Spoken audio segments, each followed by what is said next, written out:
Students are joining. We'll start in a minute.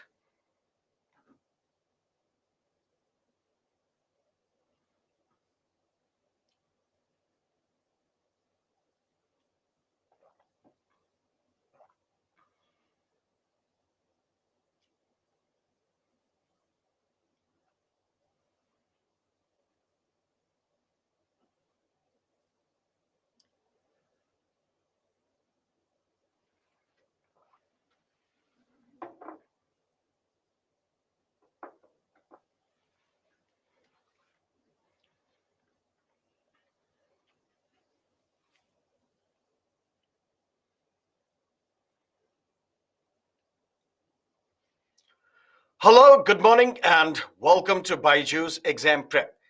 Yesterday, we initiated a discussion on Union Executive. Who all are part of the Union Executive? President, Vice President, Prime Minister, Council of Ministers, and the Attorney General for India. And I told you that we will have to look at all these institutions one by one, beginning with the office of the President of India. How is the president elected? What are the qualifications required for someone in order to contest the presidential election? Then, what are the powers available with the president? So on and so forth. We looked at Article 52, which I told you is the shortest article in the Constitution. There shall be a president of India, which means our constitutional scheme cannot be envisaged to function even for a brief moment without somebody occupying the post of the president of India. There has to be president of India at all times. And the very next article says all the executive powers of the union shall be vested in the name of the president of India. But what is this executive power?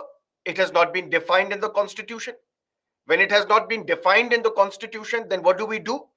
Either we take a look at the various Supreme Court judgments, which will clarify the role of the president, or we will look at the various constitutional experts, their writings, what do they convey.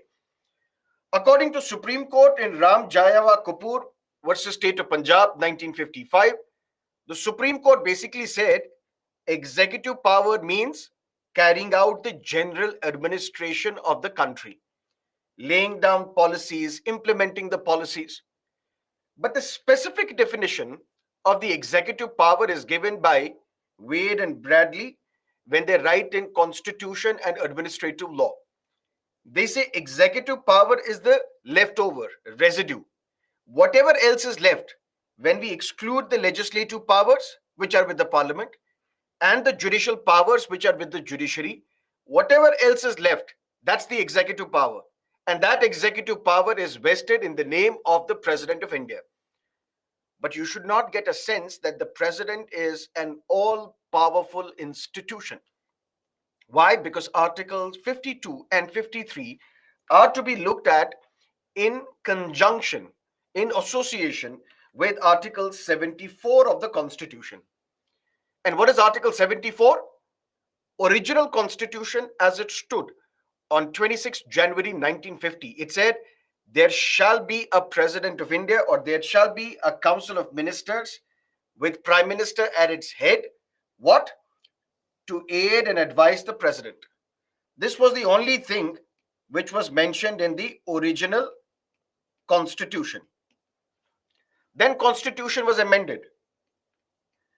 42nd Constitutional Amendment Act 1976, which basically made this advice on the president binding, because who shall in the exercise of his functions act according to that advice. But then 44th Amendment was made. The year was 1978. The president was given a power that you can ask for reconsideration of your advice. But once the advice is retendered, the president shall act according to the advice retendered, which basically means that president does not have the discretion. Any aid and advice given by the prime minister and his council of ministers becomes binding on the president of India. The president may, but only once, seek reconsideration of that advice. But if the same advice is given again, then the president has no other option but to act according to that advice. There was some issue between Pandit Nehru and the first president, Dr. Rajendra Prasad. And in Ram Jayawala Kapoor, the president was made, according to the Supreme Court, a mere formal, a mere constitutional head, but the real power is with the Prime Minister and the Council of Ministers. Similarly, we saw multiple judgments later on. UNR Rao versus Indira Gandhi. Supreme Court said our constitution is modeled along the lines of the British parliamentary system. They have a queen, although all the powers are given to the queen, but she cannot exercise these powers on her own. She is bound by the aid and advice of the Prime Minister and the Council of Ministers. The same parliamentary model we have followed in India as well. And Supreme Court went a step further. In Shamsher Singh case, Supreme Court said whenever this term satisfaction occurs in the Constitution, if the president is satisfied that he can impose national emergency, if he is satisfied he can impose president's rule, if he is satisfied he can impose financial emergency, if he is satisfied he can promulgate an ordinance, this is not the personal satisfaction of the president. This is the satisfaction of the Council of Ministers headed by the Prime Minister. So long story short, president does not have a discretionary power, is a mere or she's a mere rubber stamp. Whatever decision is taken by the Prime Minister and his Council of Ministers, she just puts her authority, her stamp of approval. Nothing more, nothing less. But the only discretionary power that the president may have is in the appointment of the Prime Minister.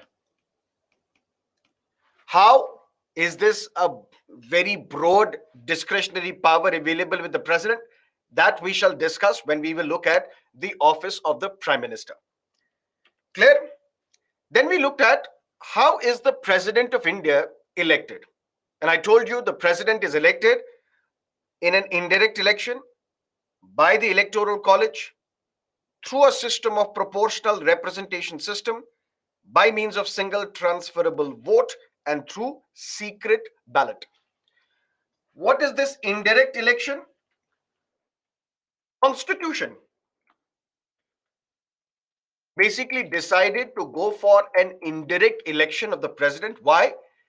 Because it would save time and resources. Why?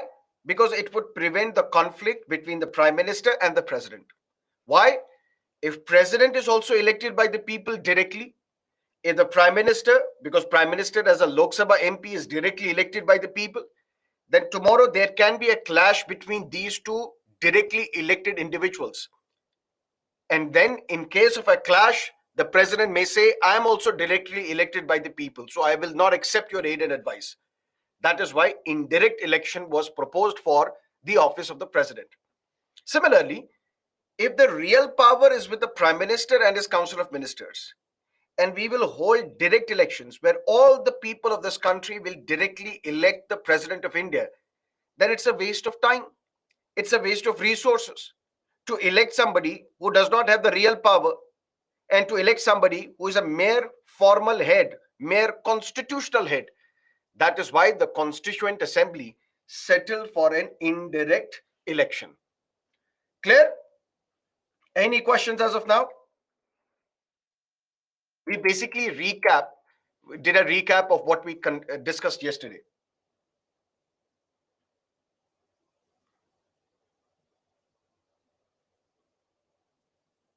Okay. President is elected by the Electoral College through an indirect election. We know what is an indirect election. Now, what is this Electoral College? Basically, who all participate to vote to elect the President of India. For that, we have the Electoral College for the President's election. Who is part of this Electoral College? Elected members of both houses of the Parliament. When we will discuss Parliament, there I will tell you that before 2020, there used to be two nominated MPs to Lok Sabha who were nominated from the Anglo-Indian community. Who are these Anglo-Indians? We'll discuss later, but there were two nominated MPs to Lok Sabha. Now we don't have these nominated MPs to Lok Sabha because all the members of Lok Sabha are directly elected by the people. But in Rajya Sabha, we have 12 nominated MPs. 12 MPs are nominated by the president from the fields of art, literature, science, social service. Those who have contributed spectacularly in these fields, they are nominated by the president to Rajya Sabha. Why are they nominated? We'll discuss that in Rajya Sabha. But here, just keep in mind that there used to be two nominated MPs to Lok Sabha, and there are 12 nominated MPs in Rajya Sabha. But these nominated members, they are not part of the electoral college, which means electoral college consists only of the elected members of both Lok Sabha as well as Rajya Sabha. Clear? Only elected, not nominated. And then elected members of the legislative assemblies of states. There are state legislatures. State legislature in some states is bicameral. That means there are two houses, legislative assembly and the legislative council. Just like at the center, we have a bicameral legislature where we have Rajya Sabha and we have Lok Sabha. In the similar fashion, there are 6 states in India where we have a bicameral legislature, where we have a legislative assembly as well as legislative council. Why only 6 states? Why not all the states? That we will discuss in state legislature. Here, just keep in mind that there are some states, 6 states, which have bicameral legislature, which have 2 houses. But members of the legislative council, they do not participate in the election of the President of India. They are not part of the electoral college. Who are then part of the electoral college? Only the elected members of the legislative assemblies of the states. And even in legislative assemblies, before 2020, there used to be one nominated MLA, nominated by the governor from Anglo-Indian community. Who are these Anglo-Indians? We'll discuss later. But here, keep in mind that there used to be one nominated MLA to a legislative assembly who was nominated by the governor. But these nominated MLAs are not part of the electoral college. Then who is part of the electoral college? Only the elected members of both Lok Sabha as well as Rajya Sabha. Only the elected members of the state legislative assemblies. But when we say legislative assemblies of states, it includes Delhi and Puducherry. Why? Because Delhi and Puducherry, although these are union territories, but these are union territories with legislative assembly.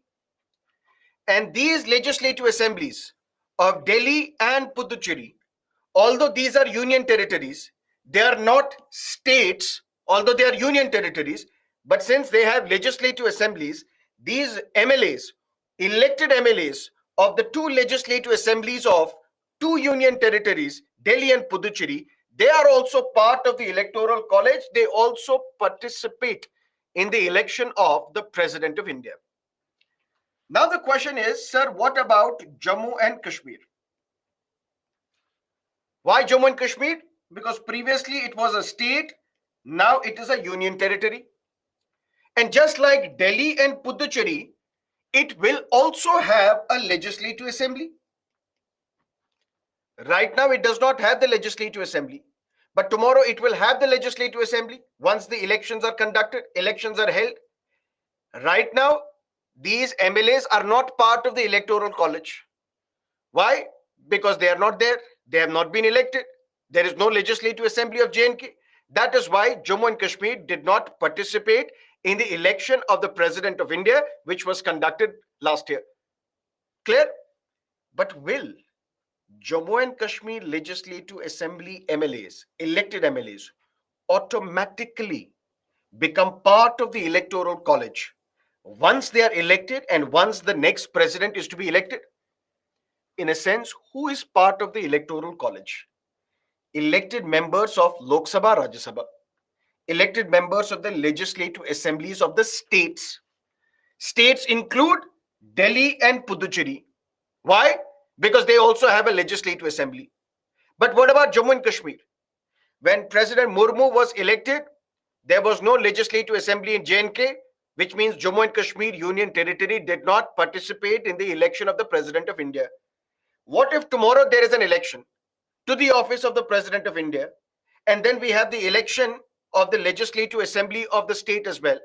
Will then MLAs of J&K automatically become part of the Electoral College? For that, the answer is inconclusive. We don't know. Why? The government says yes. Constitutional experts say no. Why is the government saying yes? The government is saying yes because according to Jammu and Kashmir Reorganization Act, this act which reorganized Jammu and Kashmir into two union territories of J&K and Ladakh, J&K with a legislative assembly, this Jammu and Kashmir Reorganization Act says whatever is true for Puducherry, that is true for J&K. If Puducherry has a legislative assembly, Jammu and Kashmir will also have a legislative assembly. If Puducherry MLAs participate in the electoral college to elect the President of India, Jammu and Kashmir MLAs will also be part of the electoral college. They will elect the President of India. That's why the government says yes. But constitutional experts say no. Why? Constitutional experts say, if at all we have to change the electoral college is to be changed. If at all electoral college is to be changed, that requires a constitutional amendment.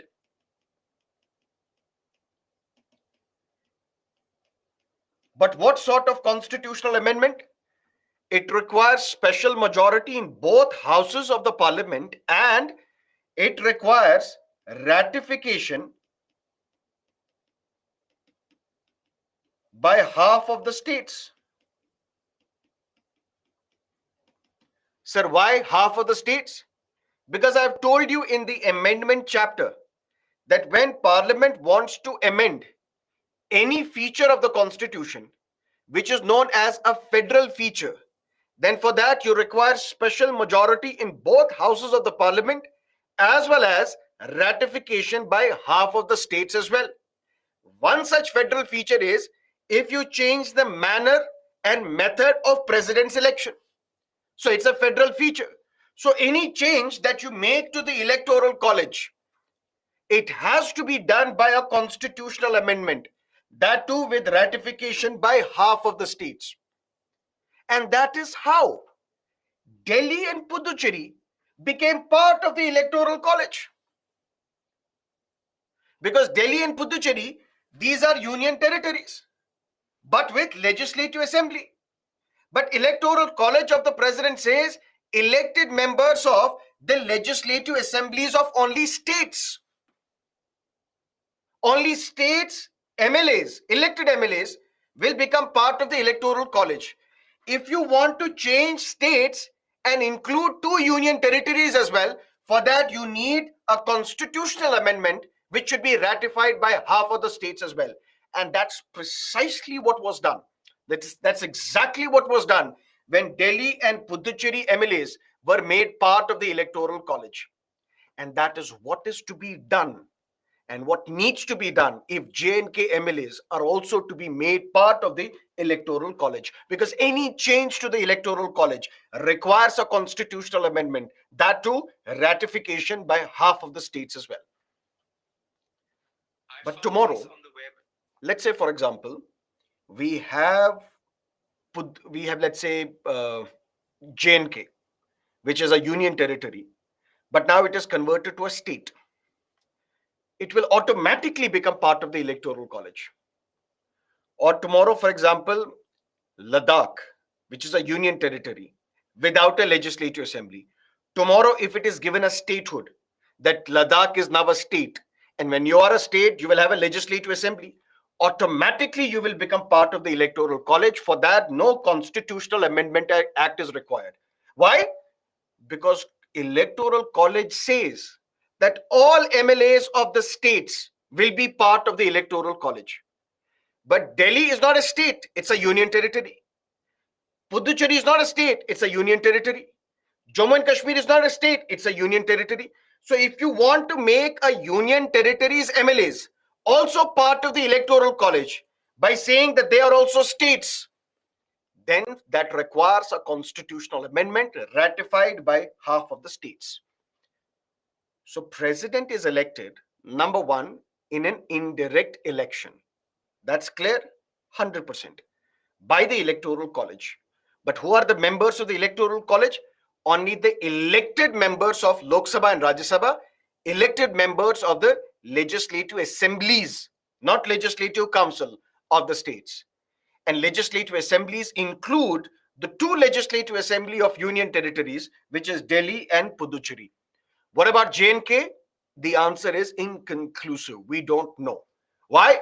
Because number one, they don't have a legislative assembly yet. Tomorrow, once they have a legislative assembly, then constitutional experts say constitution needs to be amended. That too ratified by half of the states. And then J&K MLAs can become part of the Electoral College. But the government says no Constitutional Amendment Act is required because whatever is true for Puducherry, that is true for J&K. And if Puducherry MLAs are part of the Electoral College, Jammu and Kashmir MLAs automatically become part of the Electoral College. Whether that is a correct legal position or incorrect, that we will have to wait and see once we have the Legislative Assembly in Jammu and Kashmir. Is that clear?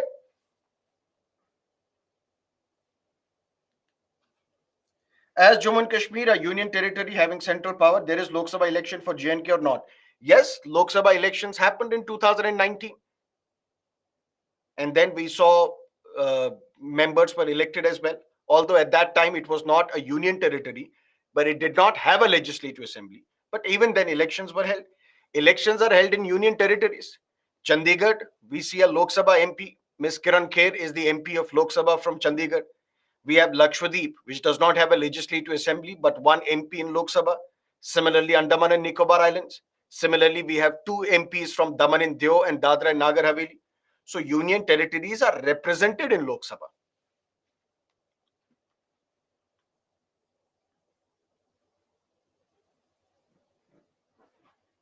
Okay.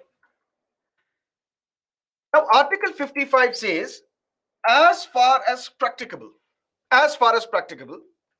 there shall be uniformity in the scale of representation of different states at the election of the President of India. As far as practicable, there shall be uniformity in the scale of representation of various different states at the election of the President of India. And for that, we need to understand what do we mean by this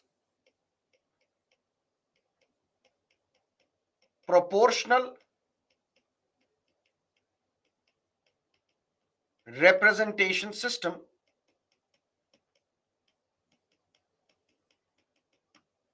And to understand proportional representation system, we need to understand what is first past the post system.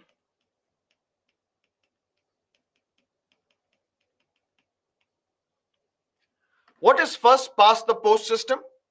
For example, the system of elections which we use in Lok Sabha elections, which we use in legislative assembly elections. What is that system? For example, in Lok Sabha election, which was held in 2014, then it was held in 2019, now will be held next year in 2024. What will happen in a Lok Sabha election? It is conducted in first past the post system style. What is this first past the post system? The entire country will be divided into territories, and those territories are known as constituencies. So the entire country will be divided into 543 constituencies. And from every constituency, we will have one candidate elected. That means one candidate per constituency, which means how many MPs we will have in Lok Sabha? 543. Clear? Now imagine a situation that this room is one constituency. I am the candidate contesting the election, and so are 5 others or 10 other candidates contesting the election. I'm telling you, I will promise this, I will promise moon, I will promise everything. Vote for me. Now, for example, from this constituency, let's say A,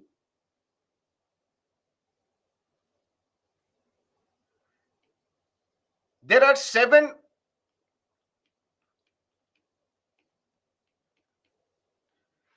candidates who are contesting the election.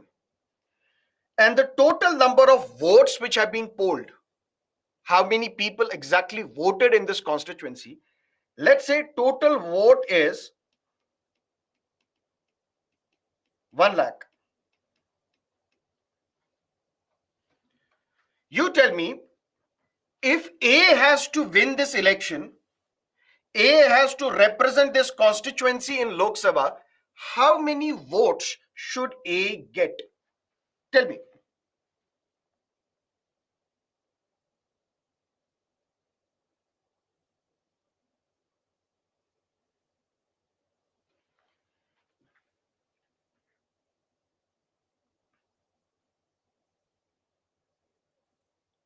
Harshit has come up with a beautiful number, 5431. How did you arrive at this number? Sadia says 50,000, Pavan 50,001, 1 by 6th. Okay. 54,310. How is this number? 54,000. Okay, 54310. So 54310, like this. Okay. If A gets, for example, 15,000 votes, B gets 14,000 votes, C gets 13,000 votes, D gets 10,000 votes, so on and so forth. That means no candidate who is contesting the election gets the majority. That means no candidate gets more than half of the total votes polled. Nobody has got the majority. Even then, A is your representative. Why? Because in first past the post system, we don't look at majority of votes. We look at highest number of votes. That means candidate A is your representative from this constituency. Why? Because he gets highest number of votes, highest than all the other candidates contesting the election. Because in first past the post system, we don't look at majority, we look at the highest number of votes. That means from this constituency, if there are 1 lakh votes which have been polled, in order to get elected from this constituency, all a candidate has to do, get 1 vote higher than the second number. Even if you get the highest number of votes, just 1 vote higher than the second number, you are elected as the representative of this constituency. But then there is a flaw in this system.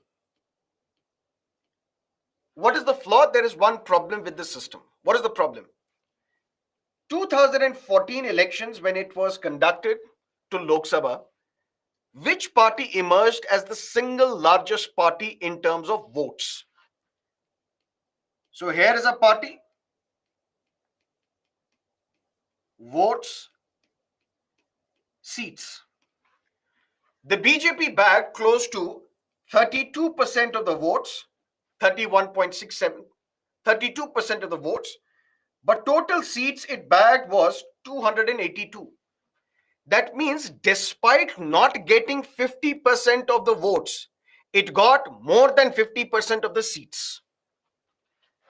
Indian National Congress was the second largest political party. Under the dynamic leadership of Shri Rahul Gandhi, it got 19.67% of the votes, but the total seats, 44. The third largest party in terms of vote share was Behenji's BSP, Bahujan Samajwadi Party. with close to 4% of the seats, 4% of the votes. How many seats did BSP bag in Lok Sabha? Zero. Then we had All India AIA DMK, led by J. Jayalalitha, who was alive then.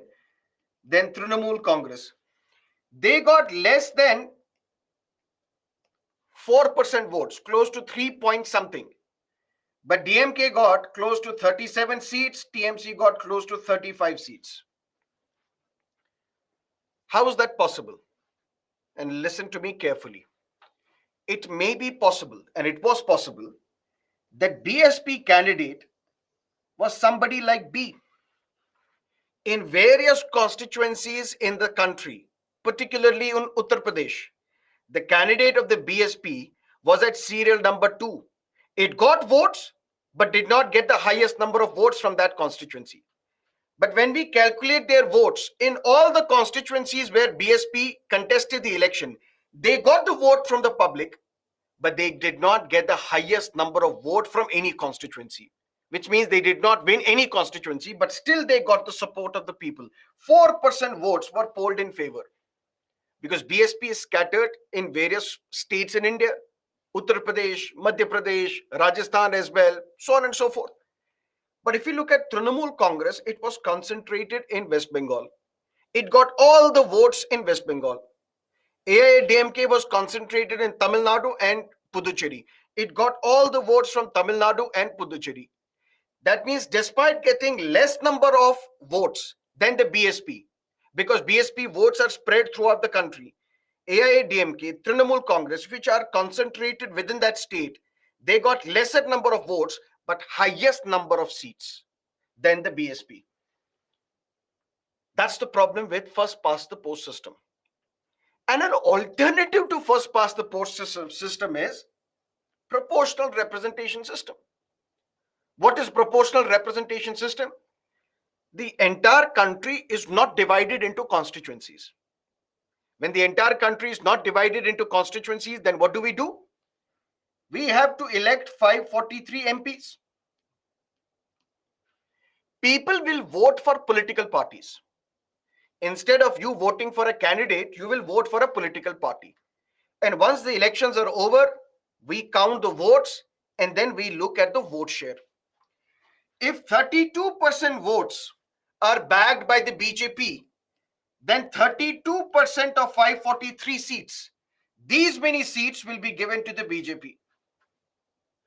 If 4% votes were bagged by the BSP, then 4% of 543 will be given to the BSP, which means in proportion to your vote share, those many seats will be allocated to you. For example, just like a company, if you have 10 investors in the company, one investor has invested a lot of money, he will have more voting rights, he will have more say in the running of the organization.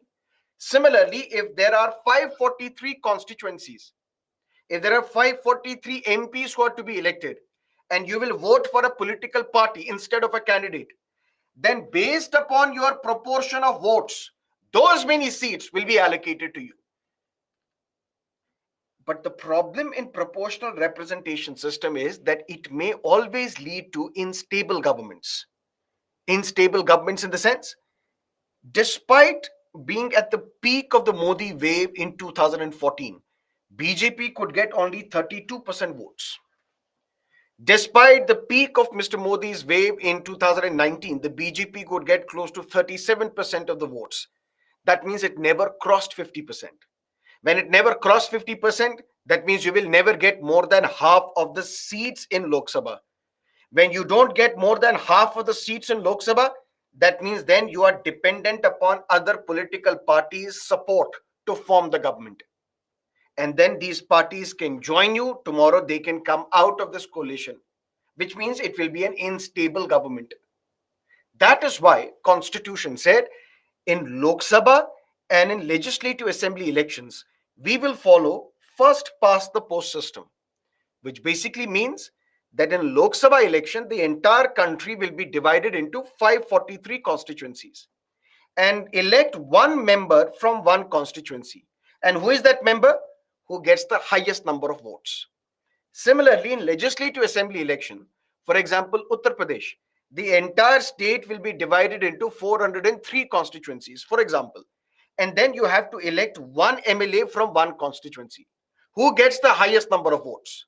Not necessarily majority. It may also be that A gets 51,000 votes or 50,001 vote. It may be possible, but that is not necessary. You should get highest, more than any other candidate contesting the election. But Constitution said for a presidential election, what we need proportional representation system. Why proportional representation system? Imagine a situation. And what is the situation that you have to imagine? We have 28 states right now, right? And we have 2 union territories where we have a legislative assembly and these are part of the electoral college. Clear? 100%? Very good. Now, if we were following first past the post system for president's election, then what would happen? Let's say there are 3 candidates contesting the election. For example, there are 3 candidates contesting the election. Normally, there are 2 candidates, one put up by the opposition, one put up by the ruling political party. Let's assume for a while that there are 2 candidates contesting the election. Or, to make it clear, let's assume that there are only 2 candidates contesting the election. Candidate 1, candidate 2. In order to become the president of India, what you have to do?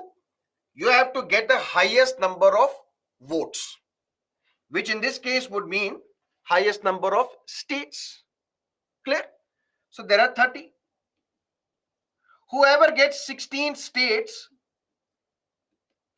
or union territories will be the next president of India. Right or wrong? 100% correct.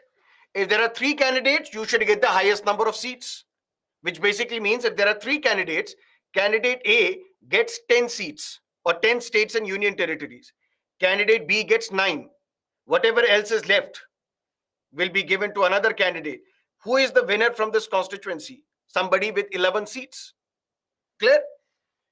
Now the point is, what if these 16 states, these are the 7 northeastern states, Sikkim, Goa, Puducherry, let's say a smaller state, Uttarakhand, another smaller state.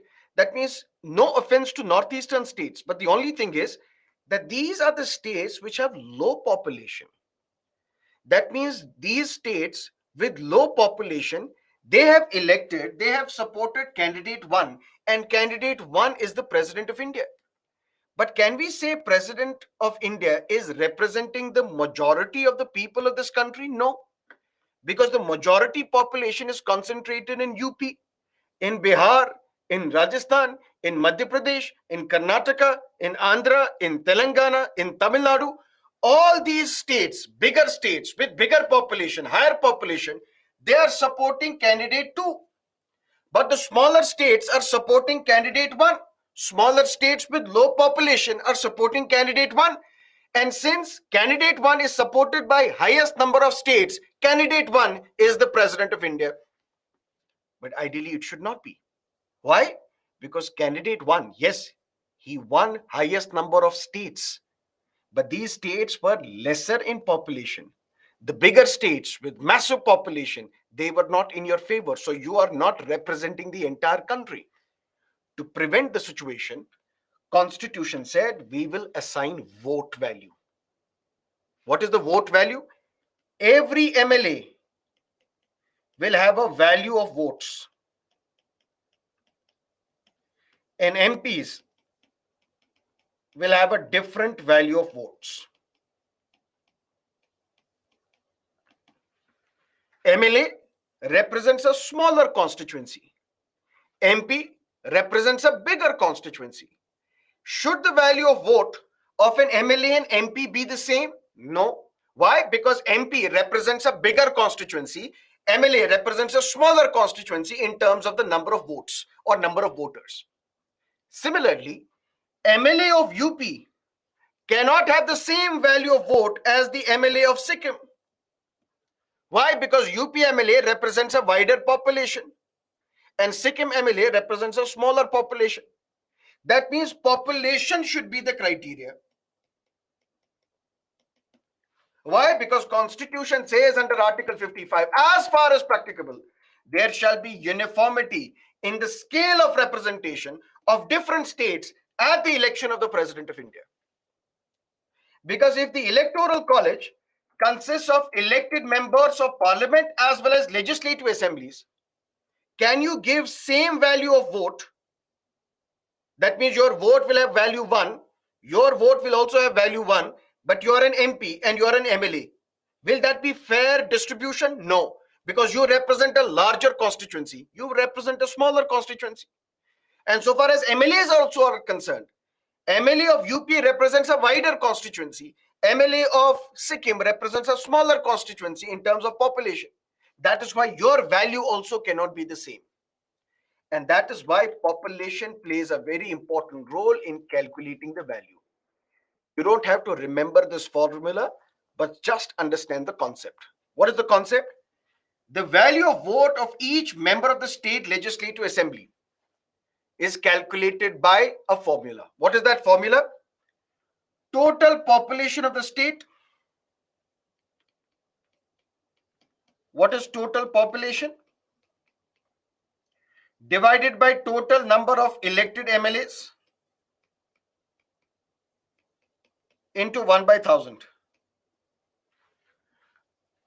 This will be the value, this will be the formula to be used to calculate the value of vote of an MLA. How? Let's take a look. This is Andhra Pradesh, for example. Andhra Pradesh will have, what is the population? This is the population. Total population divided by total number of elected MLAs into 1 by 1000. What is that value? 159. That means every MLA who will vote in Andhra Pradesh will have 159 as the value. Clear? But so far as Goa is concerned, population is smaller. Divided by 40 MLAs into 1 by 1000, value becomes 20. Similarly, for Uttar Pradesh, for example, the value of vote will be 208. That means the value of vote of an MLA is different and it is taken into account population. Clear? Which means in the election of the President of India, where does the voting take place? UP MLAs will vote there in their legislative assembly. Sikkim MLAs will vote in the Sikkim assembly. Parliament will vote in the parliament. So then when the votes are counted, we don't have a confusion as well. Why? Because when we calculate the votes of Uttar Pradesh Legislative Assembly, we know there are 403 MLAs. We know that these 403 MLAs into 208, that means the total value of vote from UP would be 83,824. What is the value of vote of all the MLAs who are from a smaller state? Let's say that smaller state is Mizoram, 320. Because every MLA will have 8 value of his vote into 40, which means 320.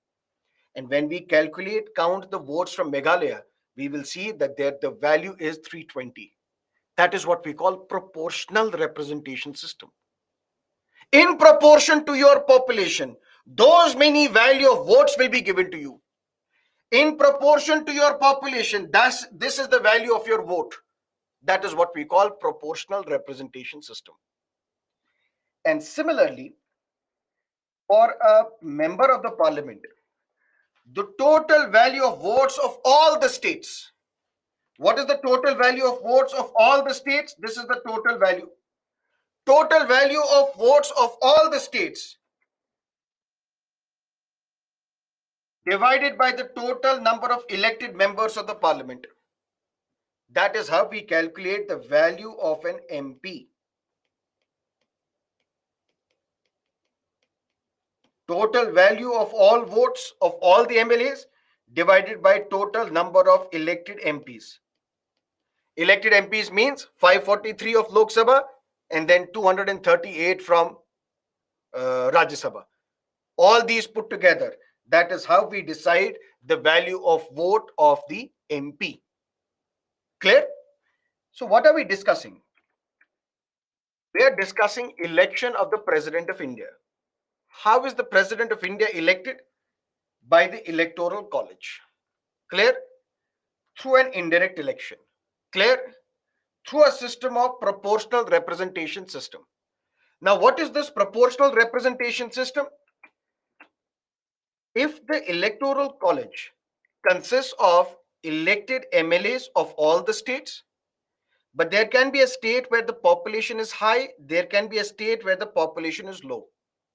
Will these states have the same value of vote when they elect the President of India? No. In proportion to your population, UP will have higher value of vote as compared to Goa, as compared to Sikkim. Similarly, if Electoral College consists of MPs as well as MLAs, MLAs represent a smaller constituency, MPs represent a larger constituency. Will the value of vote of an MP and MLA be the same? No. MP will have a different value, MLA will have a different value. And once we take into account the value, and then the people, all these part members of the Electoral College, they will vote, then whoever gets the majority of votes is the next President of India.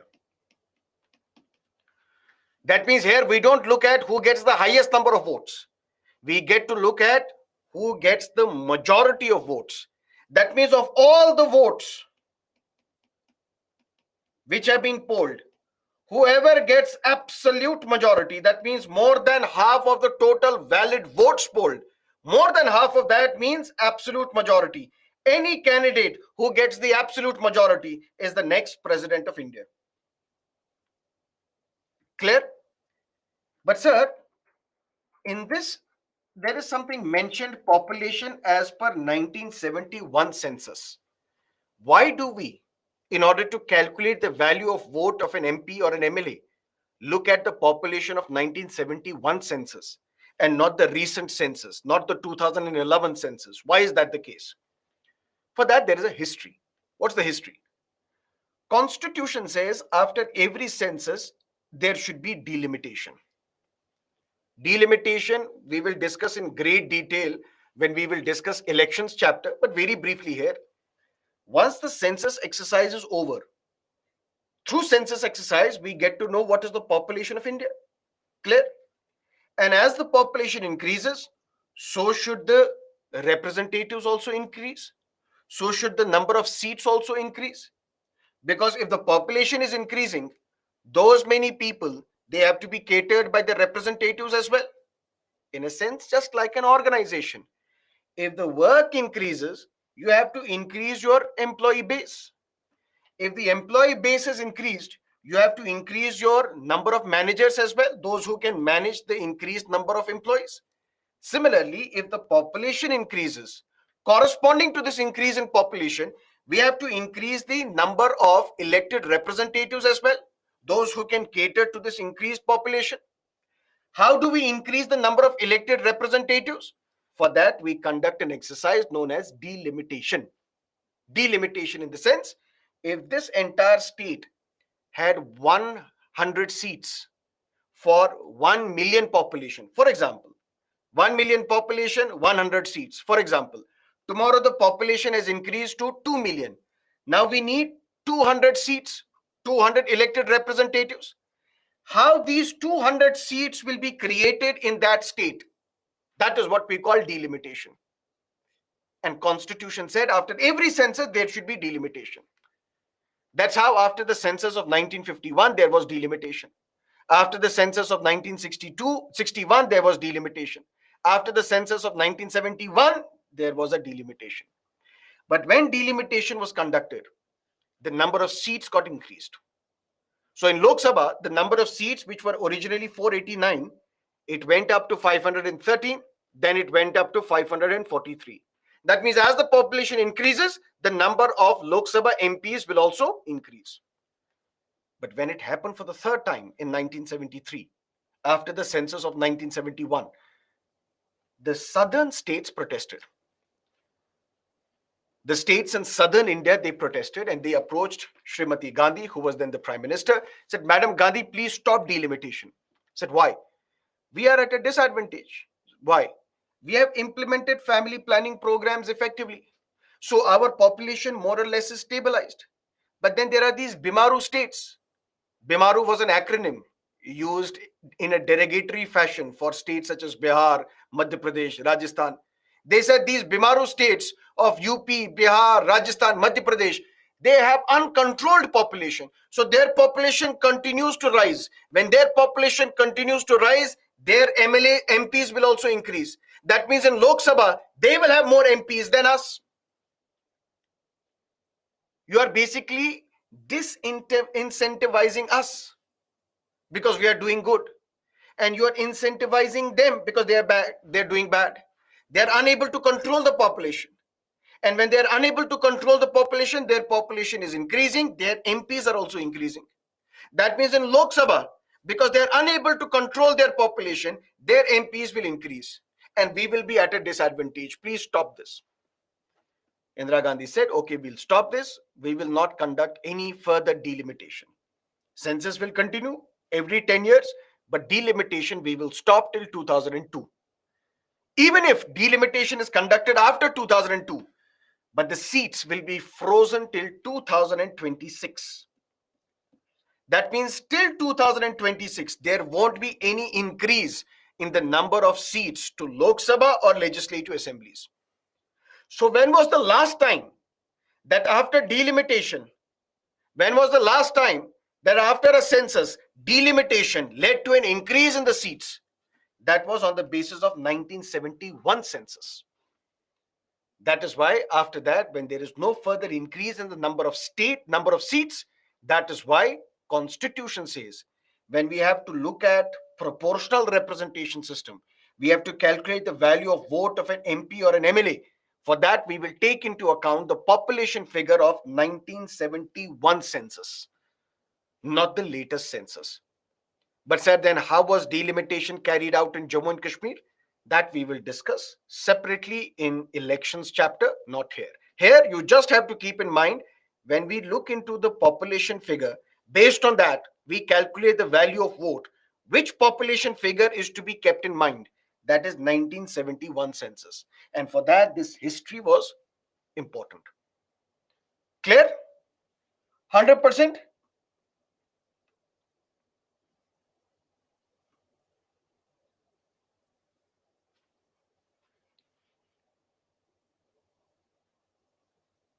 Okay.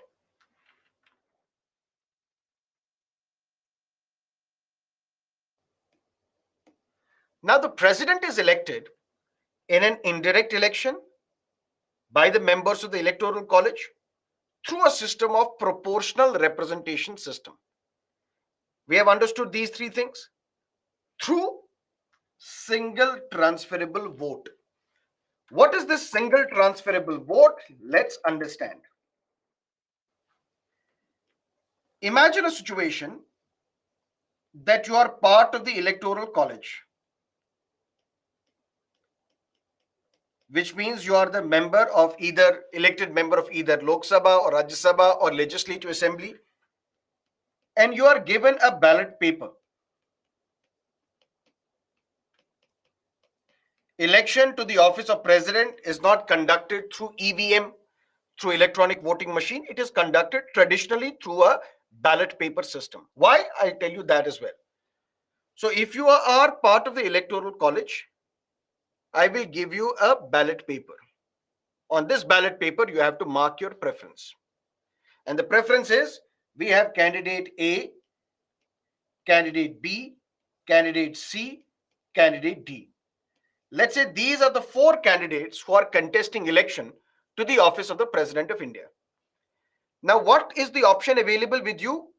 You can either vote for only one candidate or you can list your preference. That's your call. You can either vote only for one candidate, my vote is only for candidate A, nobody else, or you can give preference. What is the preference? My first preference is 1, my second preference is B, my third preference is D, my fourth preference is C. Just like you have given your preference, similarly, other members of the Electoral College would have also given the preference. That means all the members of the Electoral College who have the right to vote to elect the President of India, they are given this ballot paper. And on this ballot paper, they have to mark their option. Option is either I can vote for only one or I can give the preference. That my first preference is A, B, then D, then C. When all these votes are given, then we count these votes. First, what we will take into account?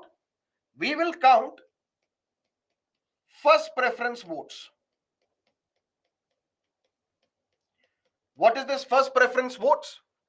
All those who are part of the Electoral College, they have voted. Now we have to count these votes. One by one, we will first look at the first preference votes.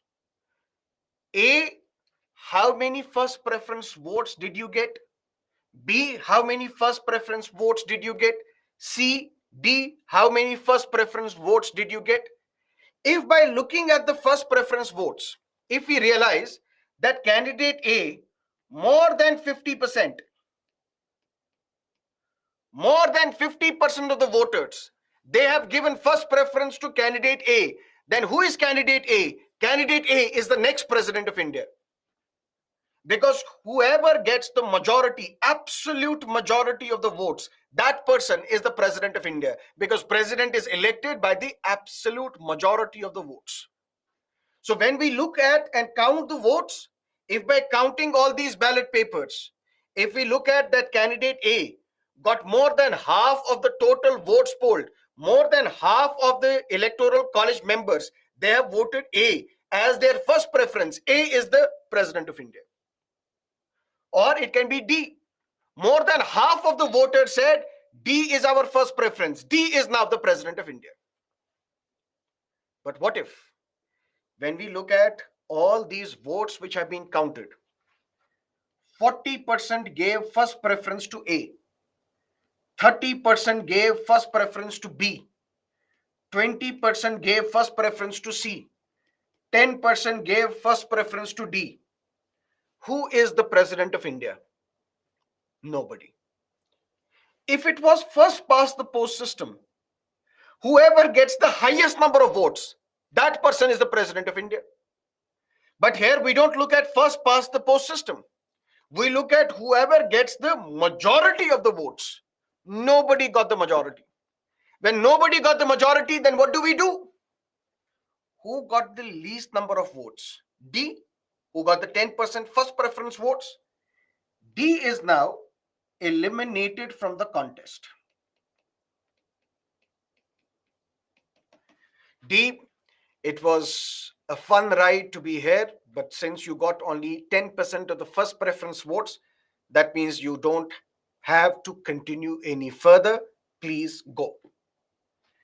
Then these 10% people who voted for D as their first preference, for example, candidate preference A, B, C, D. This was the ballot paper given to me. I gave my first preference to D, second preference to A, third preference to B, fourth preference to C. Now there are 10% people like me who gave first preference to D.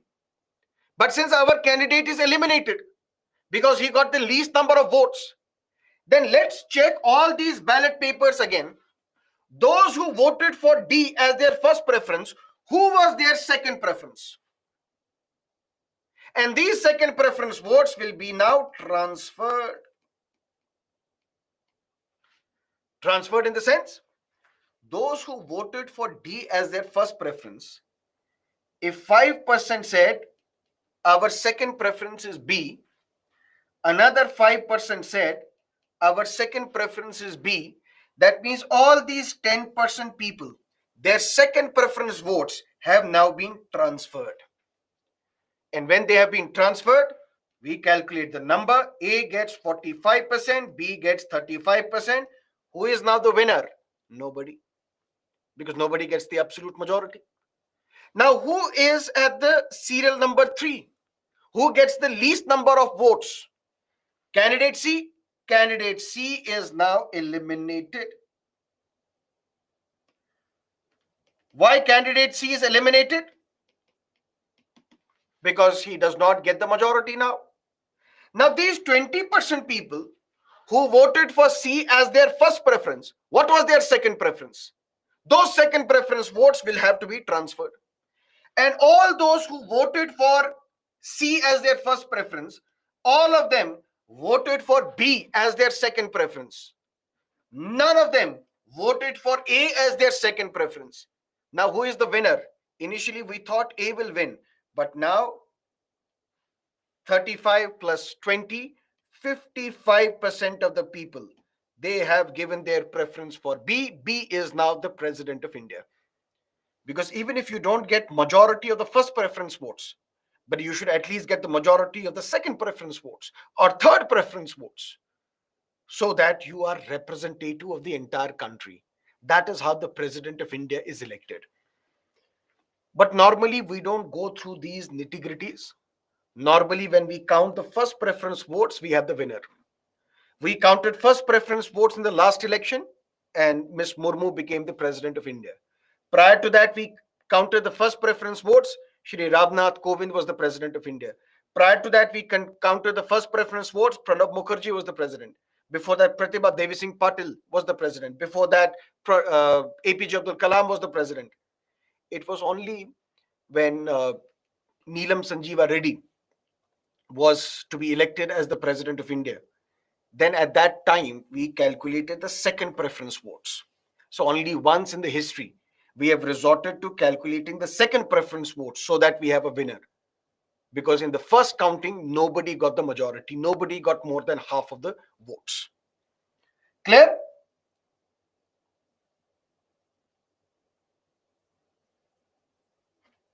Clear. Okay. Now we also say president is elected in an indirect election. Understood? By the electoral college. Understood? Through a system of proportional representation system. Understood? By means of single transferable vote. Understood? Secret ballot. What is the secret ballot? For example, when you are making these choices, when you are marking this preference, you are part of the electoral college, you are the voter. You don't have to reveal your preference to anybody. If you reveal your preference to anybody, your vote will be declared invalid. Because all the members who are part of the electoral college, they have to vote on the basis of their conscience. Their political parties cannot tell them that you have to vote for A or B or C. You have to vote based on your conscience. And if you reveal to somebody that this is the person I have voted for, this is the candidate I have voted for, your vote will be declared invalid. For example, in 2012, Mulayam Singh Yadav in a dhoti entered the hall of the parliament, voted, and then showed his vote to the Congress. Said, see, I have voted for your candidate, Pranab Mukherjee. The election authority said, you're an idiot. Your vote is now invalid. Why? Because the voting takes place through secret ballot. You can't reveal your preference to anybody. You have to vote secretly. If you violate secrecy, your vote will be declared invalid. And that is what we say. The president is elected by the electoral college through an indirect election by means of proportional representation system through single transferable vote by secret ballot. That's how the president is elected. Any questions?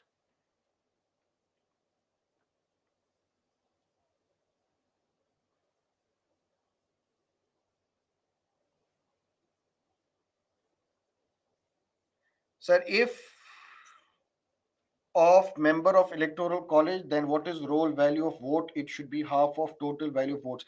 I didn't understand your question. Please rephrase it.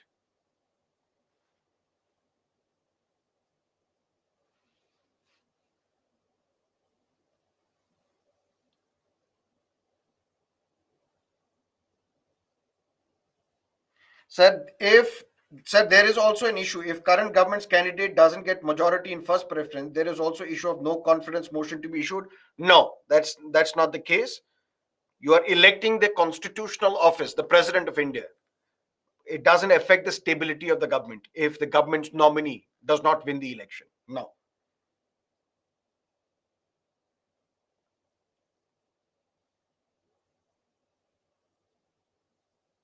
Sir, A and B, who is the president? Between A and B, now B is the president of India. Why? Because B gets more than half of the votes, 55. Candidate A is still at 45%.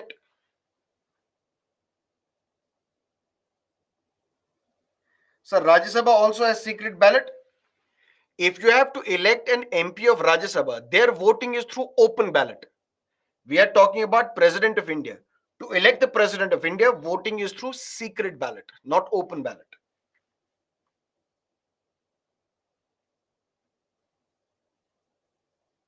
Sir, you said majority of the member, then what is the value of row? No. When you look at all these preferences, basically you look at the value of vote. And what is that value of vote? For example, this ballot paper is given to an MP or an MLA of UP. Every vote that I give, it will have 208 value. That means all these 208 votes will transfer to another candidate. Value transfers. But this is just for the sake of understanding. I tell you how single transferable vote works.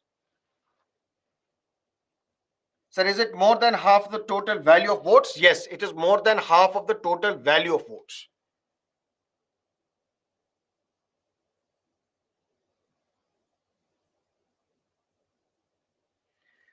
I said majority of all the votes. That means these are the total votes from MLAs plus then the value of vote of all the MPs put together. Together, that is the total value of votes. Whoever gets more than half of the total value of votes, that person is the President of India. Who decides that which should take precedence, one or two? That is your call because you are the voter. You decide whether you want to vote for A or you want to vote for B. How Rajya Sabha members are chosen? We will discuss that in Rajya Sabha. Here we are discussing president. We'll discuss that in Rajya Sabha separately. Which authority calculates the value of vote? Election Commission of India organizes the election.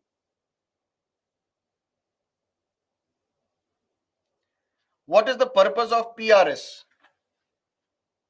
Purpose of proportional representation system is give more value to that state which has more population. In proportion to your population, those many votes should be given to you. So if UP has more population, it should get more votes. If Goa has less population, it should get less votes. That means we will take into account votes from all the states, add them together. That will give us an idea what is the total value of votes of all the states.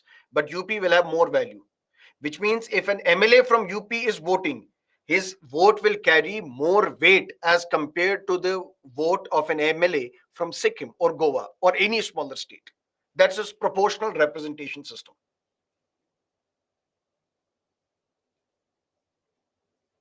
Okay. Now, once the president is elected, normally the term of the office of the president is 5 years. That means the president is elected for a period of 5 years. But even before 5 years, there may arise a vacancy. Vacancy can be because of resignation, because of death, because of impeachment. Impeachment in the sense, here is President Murmu. She holds office for 5 years. But even before 5 years, there may arise a vacancy. Vacancy in the sense, Miss Murmu may resign. How does she resign? She resigns by submitting her resignation to the Vice President of India. Listen to me carefully. if an MLA of a state assembly or an MP of the parliament has to resign, how do they submit the resignation? They submit the resignation to the speaker. For example, an MP of Lok Sabha has to resign. He or she submits the resignation to the speaker because you're resigning from the Lok Sabha, you're resigning from the house. And who is the head of the house? The speaker. So you have to send your resignation to the speaker. Similarly, if a member of the Rajya Sabha has to resign from Rajya Sabha, he has to send his resignation to the chairman of Rajya Sabha, who is the vice president of India. Similarly, if an MLA has to resign, he has to submit his resignation to the Speaker of the Legislative Assembly. But the Speaker is not bound to accept your resignation. Why?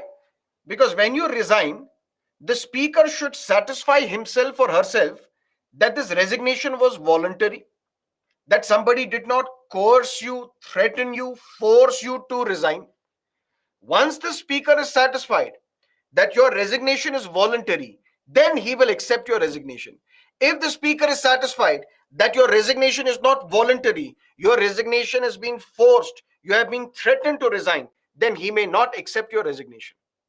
That is for an MP, that's for an MLA. But when the president resigns by submitting his resignation to the vice president of India, it is binding on the vice president to accept the resignation.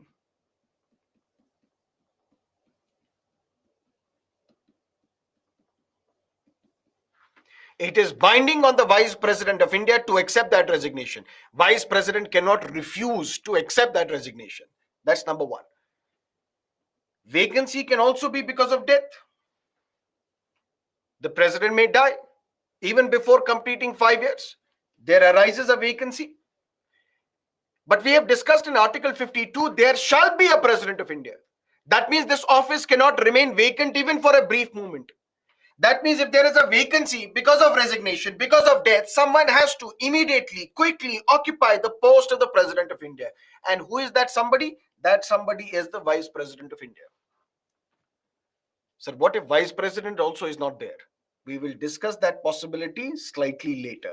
But here, keep in mind, whenever there is a vacancy in the office of the President, because of resignation, because of death, immediately this office should be filled by somebody, occupied by somebody, and that somebody is me, which means the Vice President of India. Clear? Second, impeachment. The president may also be impeached from his office or her office. What is impeachment? It is basically removal. You are to be removed from your office. On what grounds is the President of India impeached? Grounds mentioned in the Constitution are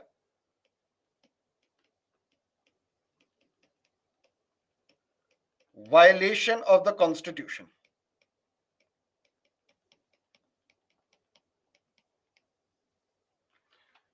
when I said somebody's me, I was referring to somebody's me as a song, not the designation. Clear? If you have heard that song, if you haven't, then log on to Spotify and listen to it. Violation of the Constitution. But what is this violation of the Constitution? Not defined in the Constitution. When it is not defined in the Constitution, we don't know. We also don't know because no president yet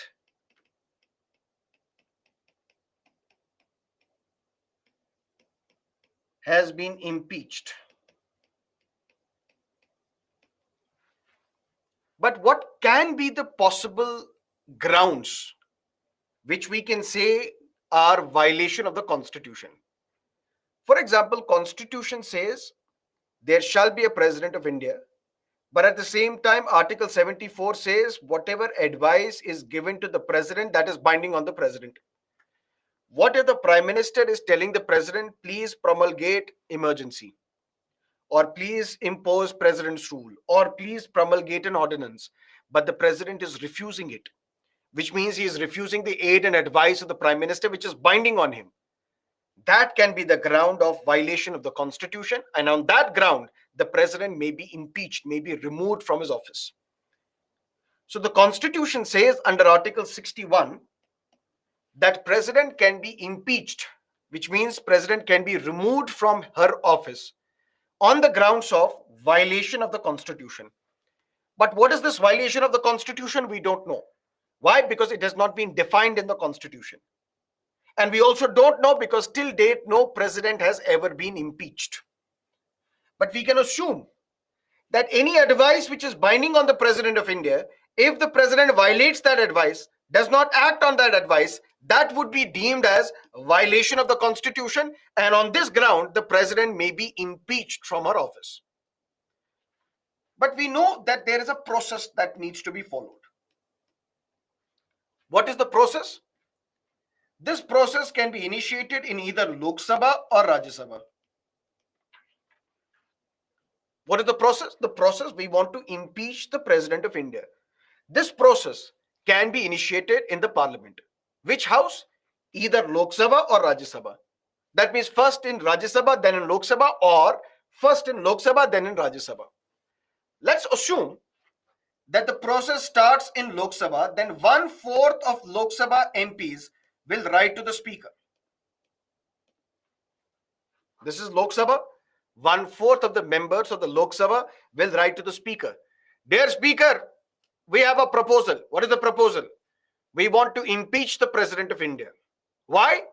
On violation of the constitution. Okay, very good. Speaker will give 14-day notice to president.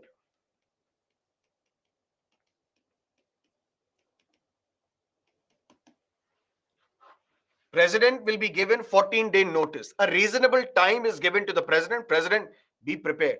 Lok Sabha MPs, 1/4 of them, they have written to me. They want to impeach you. I'm sending you this notice. Be prepared for your defense because they are alleging that you have violated the constitution. After the 14-day notice is over, there will be voting in Lok Sabha. If this motion is passed by special majority, what type of special majority? Flavor 4 of special majority, which we have discussed. And I told you that is the toughest majority in the constitution.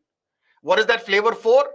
Not less than 2/3 of the total strength of the house. So how is the president impeached? If one house, 1/4 of the members of a house write to the speaker, speaker will give 14-day notice to the president. After the expiry of the 14 days, there will be voting in Lok Sabha. If not less than 2/3 of the members, total strength of the house, they vote in favor of the impeachment of the president, then this matter will travel to Rajya Sabha.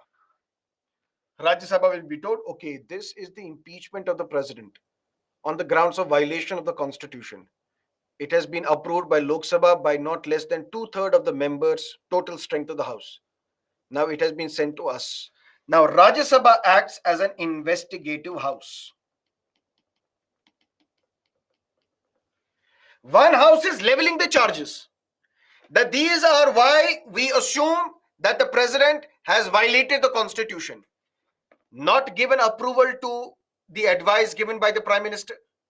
Constitution says prime minister should be appointed by the president and all other ministers should be appointed by the president on the advice of the prime minister. But president appointed Sarmad as the minister without the approval of the prime minister.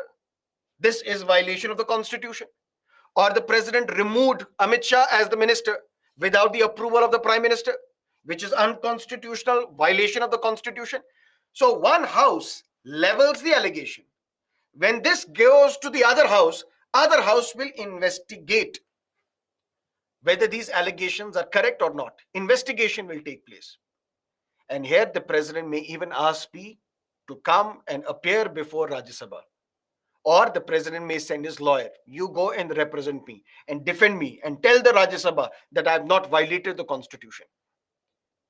After this investigation is over, if Rajya Sabha also passes this motion by not less than 2/3 of the members of the total strength of the house, then president stands impeached.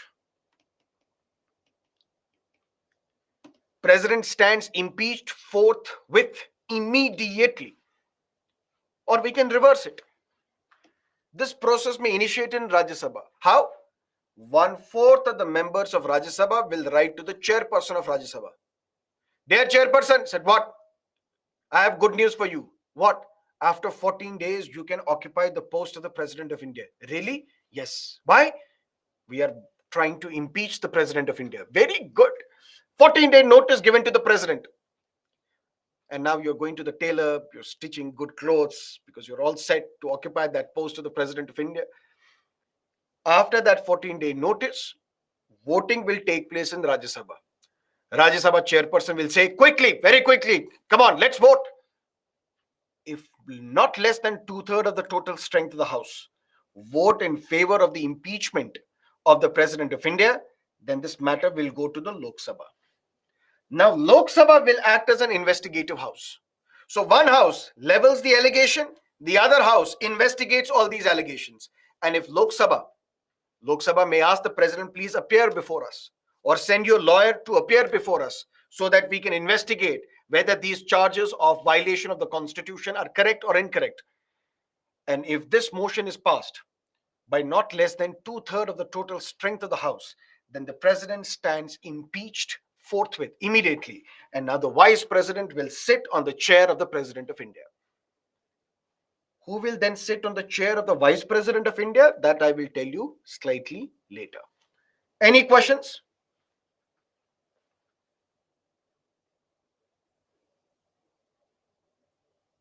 Sir, in secret ballot vote, then member can show ballot paper to whip? No.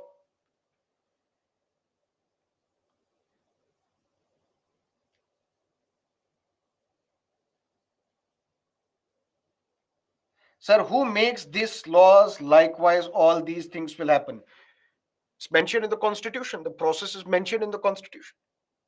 So the Constituent Assembly made this law. Sir, if Rajya Sabha don't get 2/3 majority, then president survives. He won't be impeached. Now the point is, what is the difference between impeachment and removal? Listen to me carefully. Slightly technical, but I will try and make it very simple for you to understand. Impeachment and removal. We say impeachment is the term used only for president. Only the President of India is impeached. All other constitutional functionaries are removed. Vice President is removed. CAG is removed. Judges of the Supreme Court and High Court, they are removed. Why is it removal and not impeachment? Listen to me carefully. Removal is done by the executive.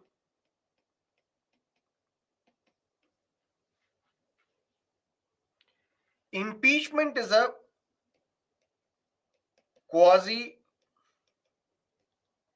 judicial process. In a sense, one house levels the allegation, the other house investigates the allegation.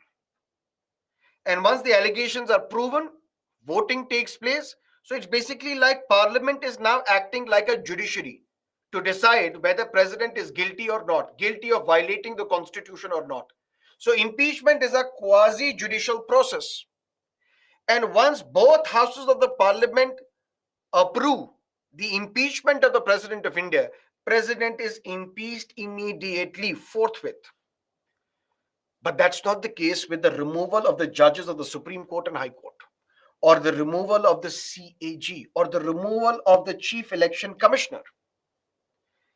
Their removal is also like a quasi-judicial body, quasi-judicial process. Quasi-judicial process in the sense, when we will discuss how the judges are removed, how the CAG is removed, how the CEC is removed, there also Parliament investigates the allegations against the judges, against the CAG, against the Chief Election Commissioner. But once Parliament passes a resolution, the final order of removal is issued by the executive, which means the judges of the Supreme Court and High Court are removed by President, who is head of the executive. CAG is removed by the president, who is head of the executive. CAC is removed by the president, who is head of the executive. Yes, president cannot remove on his own. President removes CAG, judges, CAC only on the advice, only after the resolution is passed by the parliament. So that also is a quasi-judicial process.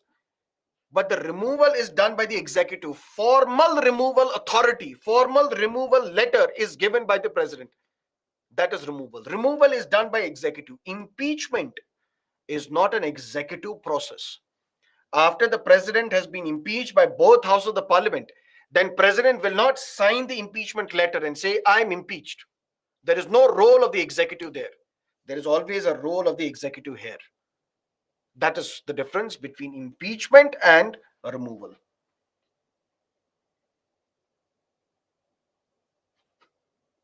Clear? And two more things that you have to keep in mind. When we have to elect the president of India and when we have to impeach the president of India. In the election of the president of India, state MLAs participate. But here, state MLAs, they do not participate.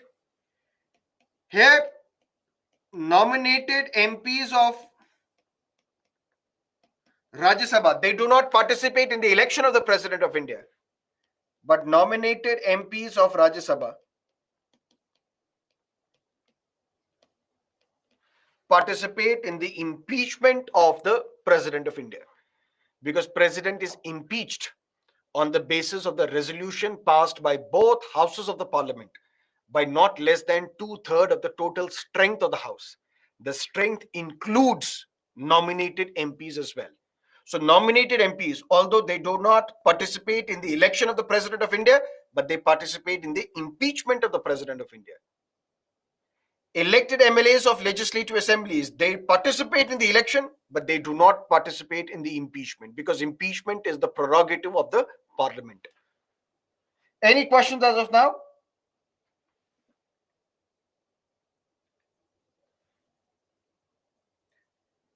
Doubt, no whip is issued in secret ballot vote, please tell, sir. Logic. What is the logic? Whip is issued when a political party directs its members that you have to vote like this. Vote in favor, vote against. Clear? That is the case when open ballot is used. Open ballot in the sense when you know which way this candidate is voting, this political party member is voting. But in president's election, voting is through secret ballot. Even if, for the argument's sake, even if you issue a whip that you vote in favor of A, but he will vote in favor of B, whip will have no value. So whip is not issued for a president's election.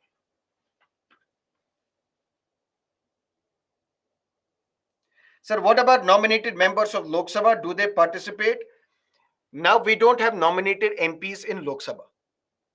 There is no such thing as nominated MP of Lok Sabha. That is why I did not mention it.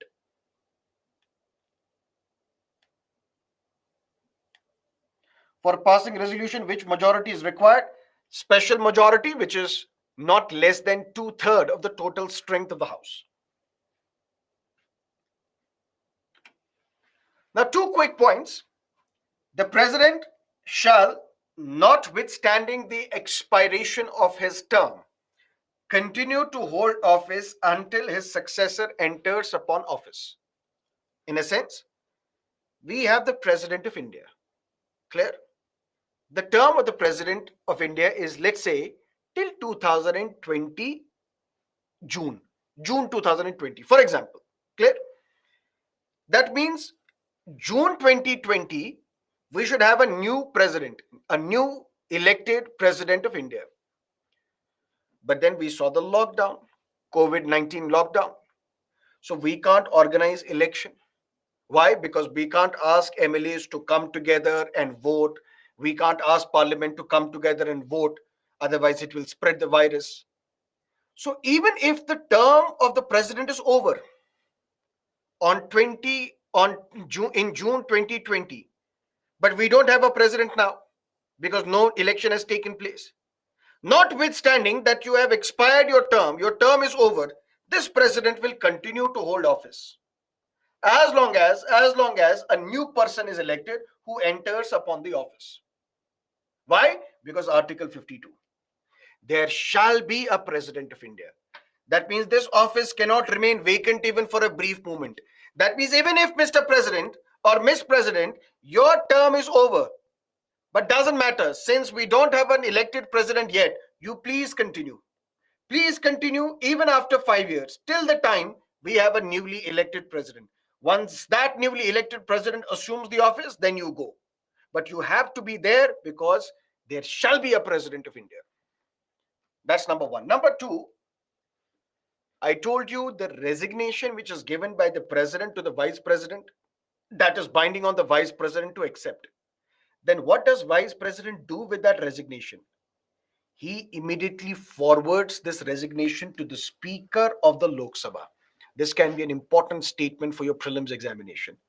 So after the resignation of the president, which is accepted by the vice president immediately quickly forwards it to the Speaker of the Lok Sabha, informing the Speaker of the Lok Sabha that a vacancy has arisen in the office of the President of India. Now I will take that seat. Here's what I found. Clear?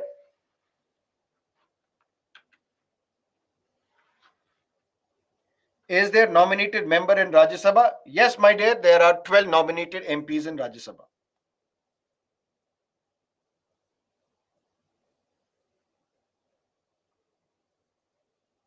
Can nominated MPs introduce the impeachment of the president in Rajya Sabha? 1/4 of the members of Rajya Sabha have to write to the chairperson of Rajya Sabha. 1/4 may also include nominated MPs. There is no limitation there.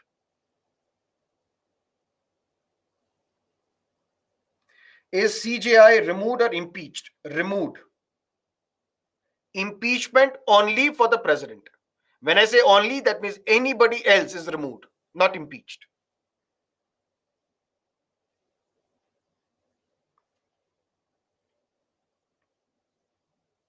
Okay. When we look at the Irish constitution, it prohibits re-election for more than 2 terms. Let's say the term of the president is 5 years. You can become the president again for another 5 years. That means for 2 terms. After that, you are not eligible to contest election again. For example, United States of America. George W. Bush became the president and their term is 4 years. After your 4-year term was over, contested the election again, won the election again, became the president for another 4 years. After that, did George Bush contest the election? No. Why? Because they have a limit, 2 terms. Then came Barack Obama, president for 1 term, 4 years. Then president for another term, 4 years. After that, can Barack Obama contest the election again? No. Then came the orange hair, Donald Trump. Won the election, became the president for 4 years. Then he contested the election again, but lost the election. Can he contest the election again? Yes. Why? Listen to me carefully. US Constitution bars the election of the same person more than twice to the office of the President of the United States of America. That means if there is an individual who has contested the presidential election 2 times, 3 times, 4 times, 10 times, but he has never won, that doesn't mean you can contest election only twice. You can get elected only twice. And Constitution does not say that these 2 terms should be consecutive. Donald Trump was the president for 4 years. He contested the election again, lost the election. Can he contest election again? Yes, but only 1 more time. That means only for 1 more term. Why? Because you can be elected as the president of United States for only 2 terms, not more than that. And it does not say that these 2 terms has to be continuous, consecutive. It can be 4 years in last decade, 4 years now in the next decade. Clear? So Donald Trump can contest the election again And if he wins that election, he can remain the president of the United States for 4 more years. After that, he is ineligible to contest election. But what about India? The same person can become the president of India for multiple terms. There is no upper limit. So President Murmu can again become the president after 5 years. Then again the president after 5 years. Then again. There is no upper limit. So you are eligible for re-election n times in India. But that's not the case in Ireland. That's not the case in the United States of America.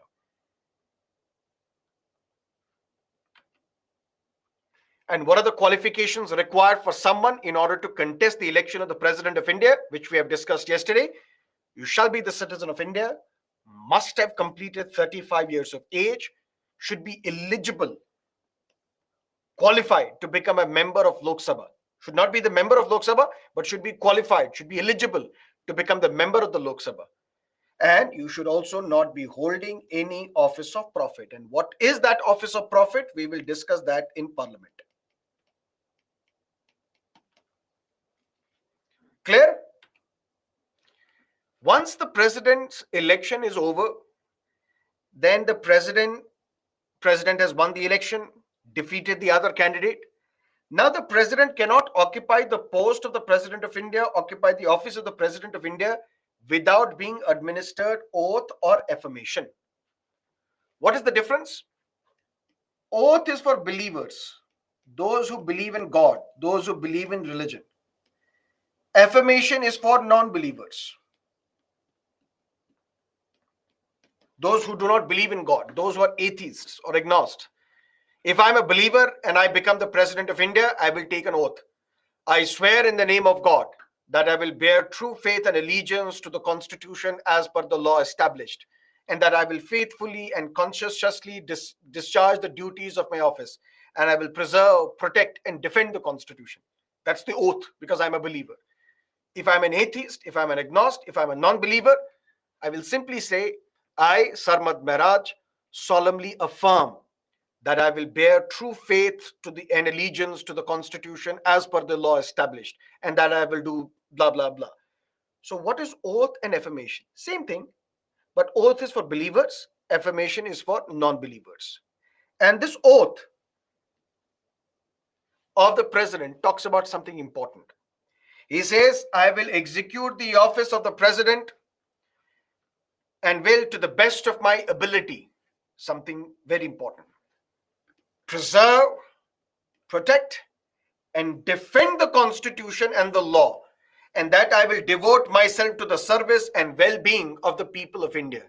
So president takes the oath to preserve, protect, and defend the Constitution, which you won't see in the oath of any other constitutional functionary. That is something unique with the oath of the President of India. And who administers this oath? Chief Justice of India. Chief Justice of India will administer oath to the President of India, say, I, Draupadi Murmu, swear in the name of God that I will execute the will to the best of my knowledge, so on and so forth. That's the difference. An impeachment under Article 61 on the grounds of violation of the Constitution, we have discussed. We'll take a break. We'll take a break and then we will meet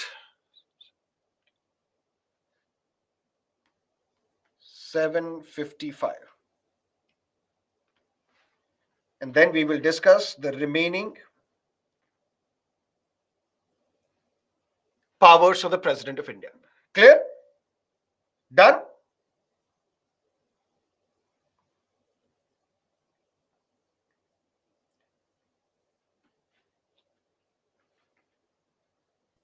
Okay.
Now let's look at the powers of the President of India, and you would know that all these powers are to be exercised by the President on the aid and advice of the President, on the Prime Minister, on the aid and advice of the Prime Minister. And we can categorize all these powers into various groups. There are some executive powers, legislative powers, financial powers, judicial powers, veto powers, military powers, diplomatic powers. All these powers we will discuss one by one. But today we will focus mostly on the executive powers, the veto powers, all other powers. For example, legislative powers, financial powers, judicial powers, we will discuss later. Later, why? Because to understand legislative powers, we need to understand what is a legislature, what is the job of the legislature, what is the role of the parliament. Then we will discuss what is the legislative role of the president. Financial powers of the president, for that we should know what is a money bill, what is a budget, what is a financial bill. Then we will come to know what are the financial powers of the president of India. Judicial powers, for example, pardoning powers. The president can pardon a convict. Similar powers are given to the governor of a state as well. So, pardoning powers of the president and the governor, we will discuss together when we will discuss the office of the governor. Clear?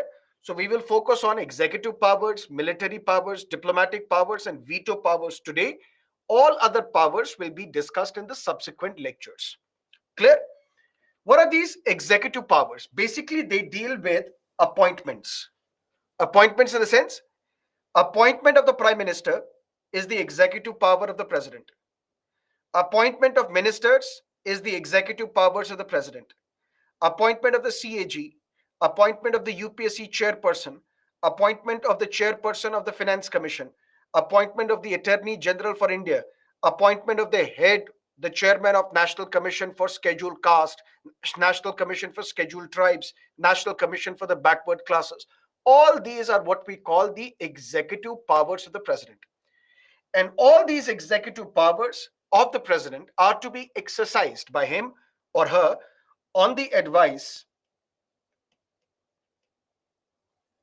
on the aid and advice of Prime Minister and his Council of Ministers. Clear? So these are the executive powers. Similarly, when we look at military powers, we say the President of India is the supreme commander of Indian armed forces, whether it is the army, whether it is the navy, whether it is the air force. Who is the supreme commander of India's armed forces? The President of India. But the President of India can declare war. President of India can conclude peace only on the aid and advice of the Prime Minister and his Council of Ministers. So, on paper, the supreme commander of the armed forces is the President of India. But who can call the armed forces or the air force to cross the line of control, reach Pakistan, and drop bombs at Balakot in Pakistan? That decision will be taken by the political class. That decision will be taken by the Prime Minister. President is only a nominal constitutional head. The real powers are with the Prime Minister and his Council of Ministers. Clear? Then something related to veto powers. What is a veto? For that, we need to understand Article 111. What is Article 111? Assent to bills.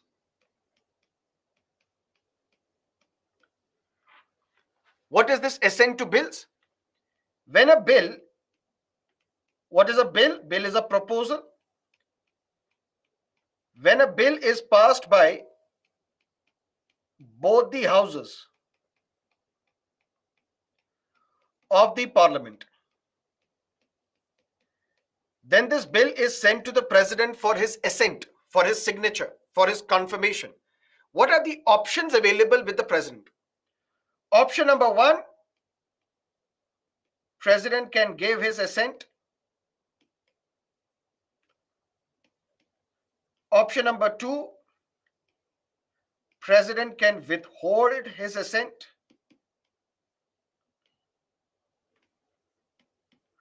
Option number C, President can send the bill back for reconsideration.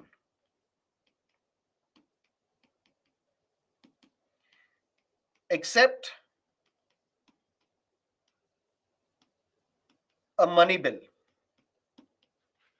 And what is a money bill? We will discuss in Parliament separately. So when a bill is passed by both houses of the Parliament, for this bill to become an act, for this bill to become the law, the President has to give his signature. And when the President signs this bill becomes an act, it becomes the law which is to be implemented in this country. But when such a bill is presented to the President, what are the options available with the President under Article 111? He may give his assent, which means he may sign this bill. If President signs this bill becomes an act. The President may withhold his assent.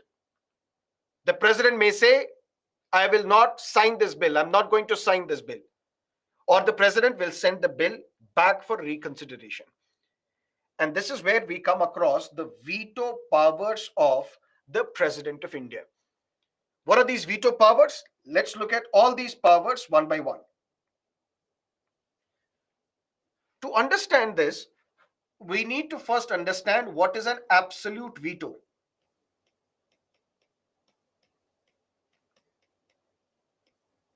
What is an absolute veto? If a bill has been passed by both houses of the Parliament and sent to the President, if the President signs this bill, there is no problem. The bill is passed, the law is passed, it becomes an act. No issues whatsoever. But if the President publicly declares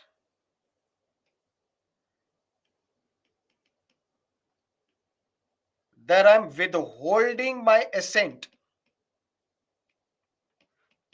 if the President by a notification publicly declare that I'm not going to sign this bill is dead, it can never become a law. This is where we come across something interesting. On one hand, we say President does not have the real power. The real power is with the Prime Minister and his Council of Ministers. Then how can the President say, I'm not going to sign this bill is dead, it can never become a law? Or if the Prime Minister advises the President that you sign this bill, the President goes against that advice, does not sign this bill, can this be deemed as violation of the Constitution, on the basis of which the President can be impeached from his office as well? There are people who say two things.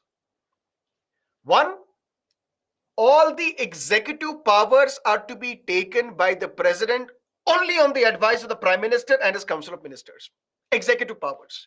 Executive powers in the sense, if the Prime Minister advises the President, appoint Amit Shah as the Prime Minister, appoint Amit Shah as the Minister, President has to accept that advice, because that's the executive power. An executive power has to be exercised by the President only on the aid and advice of the Prime Minister. Similarly, if the Prime Minister and his Council of Ministers advise the President, please impose national emergency, President cannot refuse. President has to accept that advice, because any advice given by Prime Minister and his Council of Ministers in executive matters is binding on the President of India. But this is not an executive matter. This is a legislative matter. Legislative matter in the sense it deals with bills. And when it deals with bills, the President has a discretion. The President may say, I'm not going to sign this bill.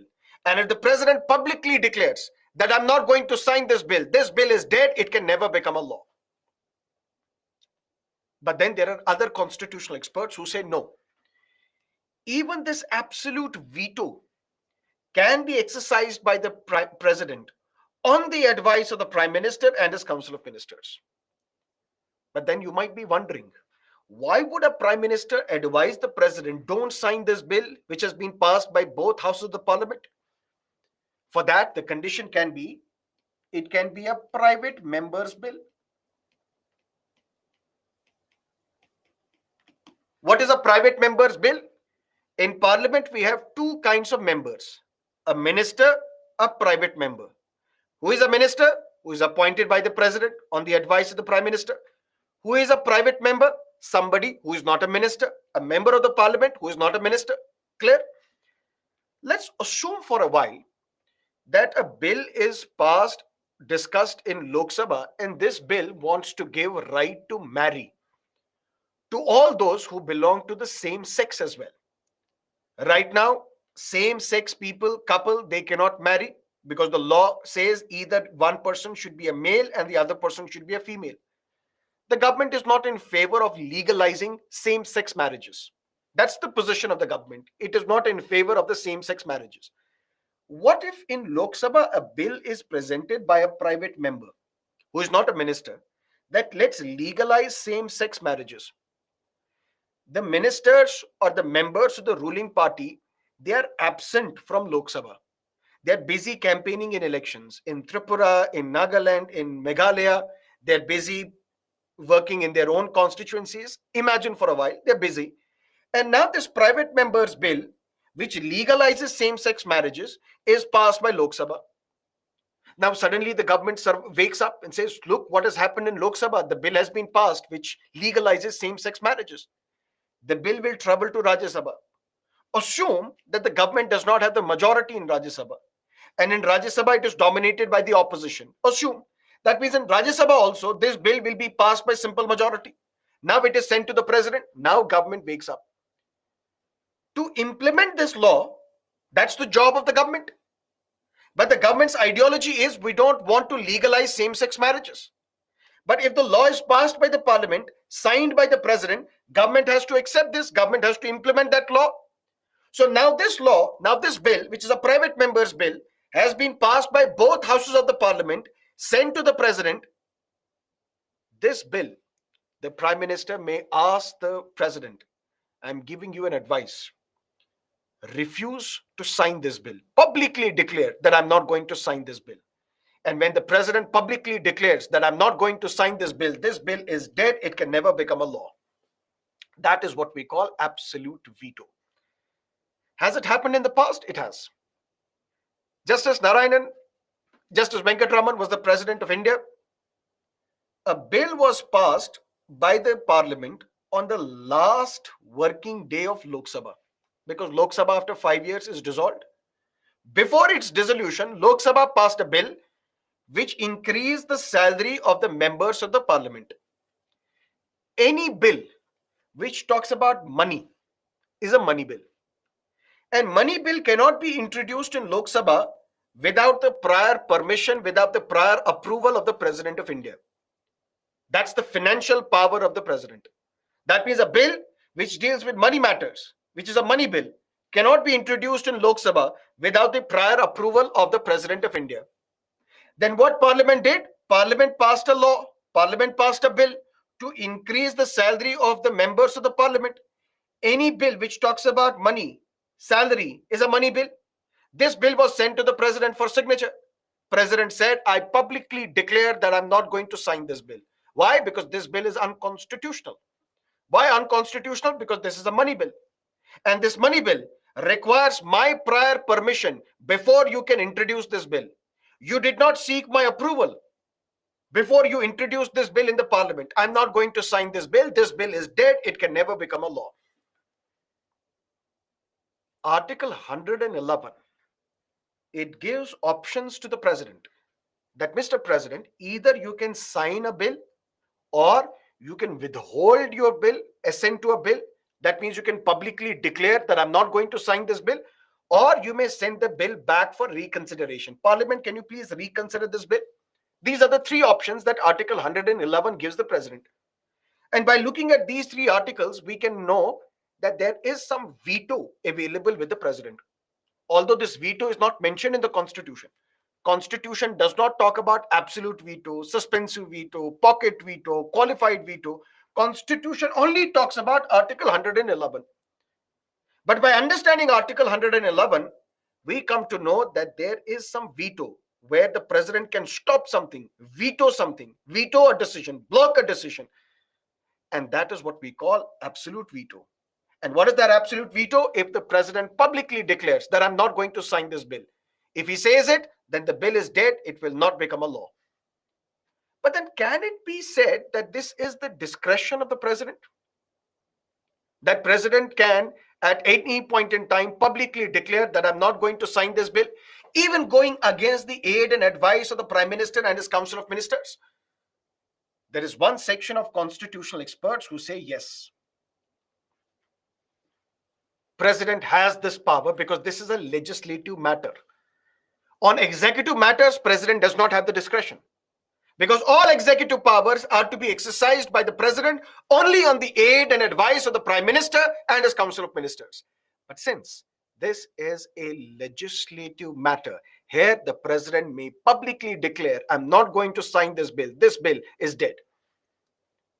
But there are other constitutional experts who say, no, we follow a parliamentary form of democracy, where the real power is with the prime minister and his council of ministers. So even if constitution says, I am not going to sign this bill, this power is given to the president, even this power has to be exercised by the president only on the aid and advice of the prime minister and his council of ministers. How can we envisage, imagine a scenario, a situation where the prime minister is advising the president to block a bill, to refuse to sign a bill, to withhold his assent to a bill, to use absolute veto if it's a private member's bill? Sir, but then what is the final conclusion? Can president do this? Can president not do this? Can president do this only on the aid and advice of the prime minister and his council of ministers? Unfortunately, we don't have a clarity. Sir, how can you say you don't have the clarity? Then what do we do? What should we write in the answer? That is why petitions go to the court. As of now, this situation has not arisen. Once, yes, the president used absolute veto to stop, to block a bill. He refused his assent to a bill because he said this bill is unconstitutional, because this is a money bill and you require my prior approval to introduce a money bill. The matter did not go to the court. The government did not drag the president to the court. How can you use absolute veto without our advice? If the government would have approached the Supreme Court and the Supreme Court would have given its ruling, then we would have got the clarity. What is the clarity? Can president use absolute veto on his own or only on the advice of the prime minister and his council of ministers? For example, there are lots of gray areas in the constitution where we don't have the clarity. That is why you see various things approaching the court. And once the court gives its final order, then we have some sort of clarity. But on this, we don't have the clarity because this matter has not reached the court, which means we can safely say that absolute veto is what? When the president publicly declares through a notification, publicly declares, I'm not going to sign this bill. And when the president says, I'm not going to sign this bill is dead. It can never become a law. That is absolute veto. Is that absolutely clear?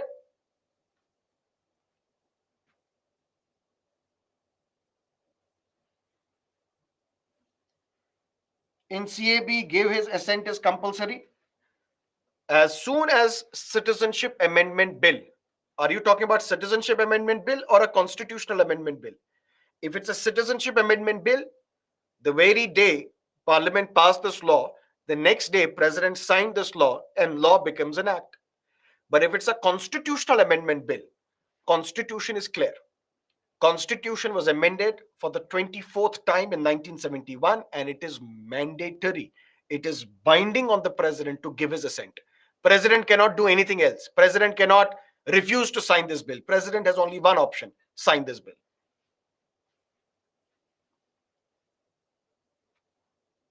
Why money bill cannot be introduced in Rajya Sabha? We'll discuss that in money bill.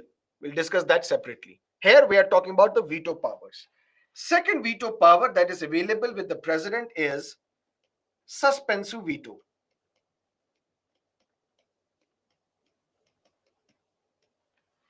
What is suspensive veto? For example, a bill is passed by parliament. And then this bill is sent to the president for his assent. What are the options available with the president? He may give his assent, or he may publicly declare that I'm not going to sign this bill. He may withhold his assent. That's what we call absolute veto. Or what the president will do, president will send the bill back.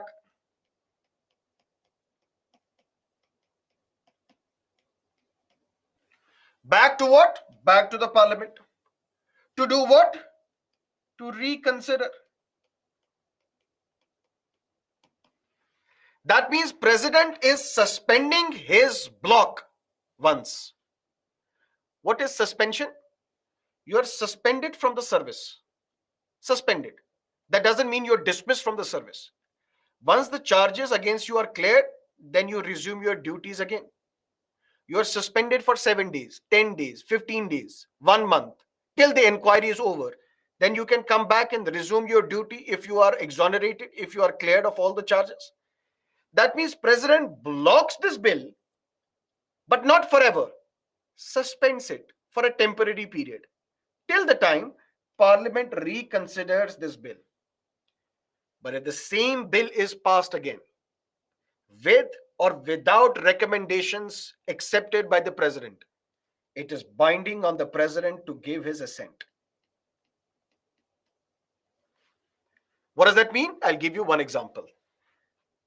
A bill was passed by the parliament in 2006,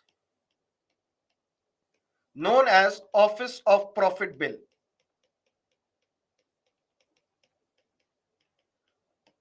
Although the name was different, name was Members of Parliament Prevention from Disqualification Bill 2006, but it is famously known as Office of Profit Bill. This bill was passed by the parliament in 2006. This bill was passed by the parliament and sent to the president, Dr. APJ Abdul Kalam. President did not like this bill. What president did? President sent the bill back to the parliament. Why? Please reconsider this bill. But once the same bill, without any changes, without any modifications, was passed by the parliament again, sent to the president again, then president had no other option but to sign this bill. So you can suspend your block, but only once. Suspensive veto. You can suspend signing your bill, but only once. If the same bill is given back to you, you have no other option but to sign this. That's what we call suspensive veto. And that is when this Office of Profit Bill, there were some suggestions made by the president that these are the suggestions that you should incorporate. These suggestions were not accepted by the parliament. Ultimately, the same bill was passed again by the parliament to the president. President had no other option but to sign this bill. That's what we call suspensive veto. Is that clear? Very good. Veto power given in the constitution. Logic. What is the logic? When Article 111 gives option to the president, that means veto is given to the president. Although Constitution does not say these are the veto powers of the president, by looking at these options, we can say president has the veto. So he can give his assent, he can withhold his assent, he can send the bill back. So this is given by the Constitution. Yes. So these are the powers given by the Constitution. Okay. Then there is something else known as pocket veto. What is pocket veto? A bill is passed by the parliament.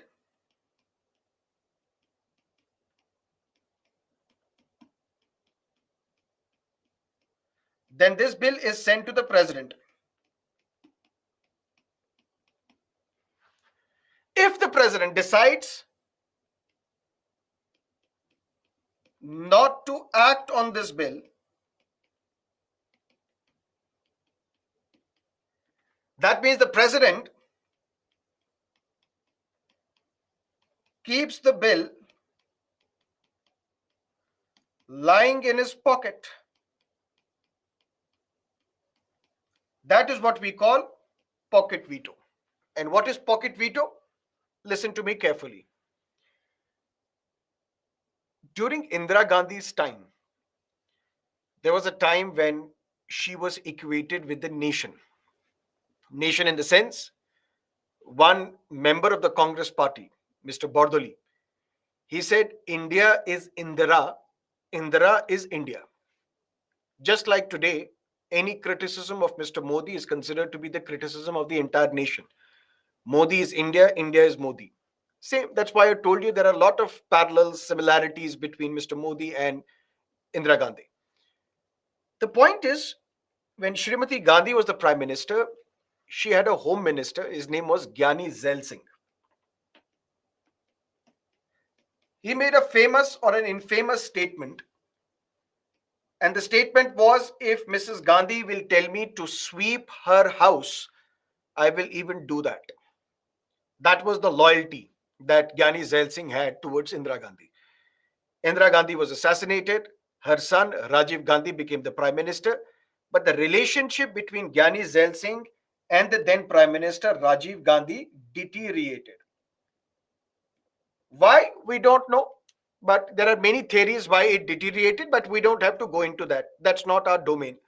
Long story short, there were differences between the president, Gyani Zail Singh, because later on he became the president of India. Previously, he was the home minister. And the prime minister is Shri Rajiv Gandhi. And now their relationship deteriorates. Rajiv Gandhi had the brute majority on the floor of the Lok Sabha. More than 414 MPs of Lok Sabha belonged to the Congress party in 1984 to 1989 period. And during this period, a bill was passed by the parliament which was known as Telegraph Bill. A telegraph bill was passed, and the opposition, the media, alleged that this bill violates freedom of press. Just like today, we say these IT rules passed by the government, they violate freedom of press, they impose censorship in India. At any point in time, the government can ask a website, pull down your content because it violates sovereignty, integrity of India. Don't broadcast a documentary because it is an assault on India. That is what people say, censorship. But be that as it may, a bill was passed in the parliament in the 1980s when Rajiv Gandhi was the prime minister. Gyani Zail Singh was the president. This bill was known as Telegraph Bill. The press, the media, the opposition alleged that it violates freedom of press. This bill was sent to the president for his signature. President, please sign this bill. President said, now the winds are turning in my favor. There is media pressure on Rajiv Gandhi. There is opposition pressure on Rajiv Gandhi. I also have some scores to settle. What will I do? He looked at Article 111 and somebody told him that you have an option. I said, what is the option? Sir, Article 111 tells you can either sign this bill, but I don't want to sign. Who told you to sign? First, listen to me carefully. Okay, tell me. Either you can sign this bill, okay, or you can send the bill back, or you can withhold your assent. Yes. But do you know, sir? Said, what? Said, there is no time period. What do you mean by time period? The president may withhold his assent. In how many days? It is not mentioned in the constitution. The president may send the bill back for reconsideration.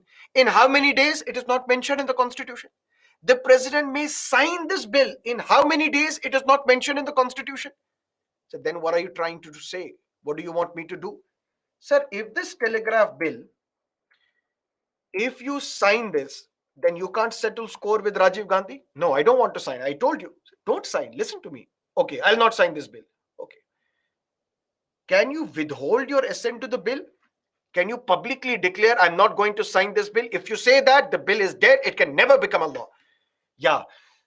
But then Rajiv Gandhi has the majority on the floor of the parliament. Right. He has more than 2/3 of the total strength of the house. Yes. They can also impeach you. No, I don't want to be impeached. Who told you to get impeached? But don't publicly declare, I'm not going to sign this bill. Okay, that I will not do. Then, second, you can send the bill back for reconsideration as well. But you know what happens? If the same bill is sent again to me, I have no other option but to resign. That's why I'm telling you. Don't sign. Don't send the bill back. Don't publicly declare that I'm not going to sign this bill. Just keep quiet. Don't say anything at all. Keep this bill lying at your desk.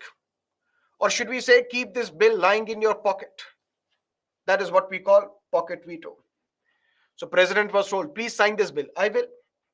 Sir, please sign this bill. I will. I don't have ink in my pen, but I will do that. Or please send the bill back.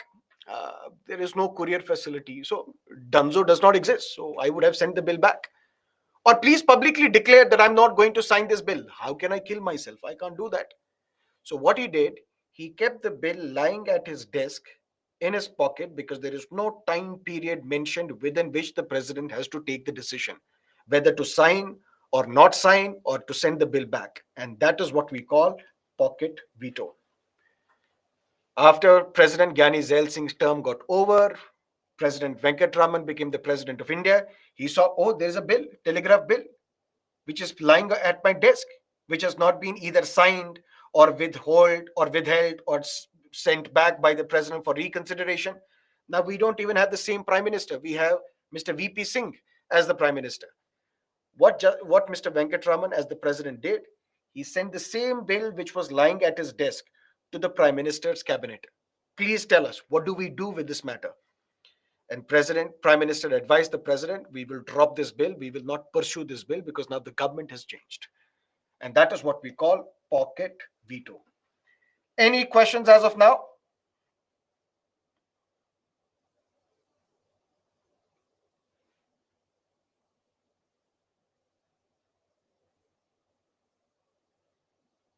Sir, what is the difference between absolute veto and pocket veto? Absolute veto is when the president publicly declares, I am not going to sign this bill.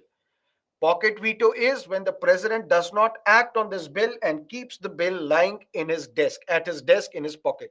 That's pocket veto.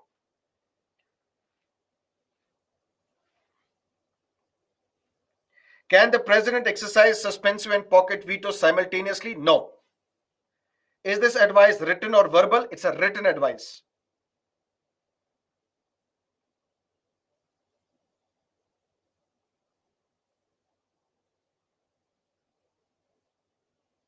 If the president said you have to sign this bill, what will the president do?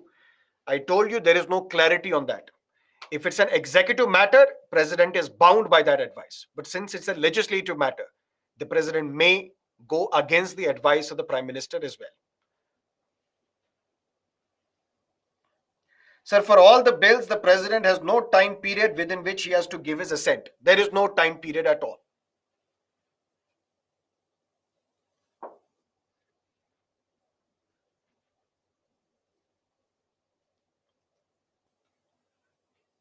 Okay.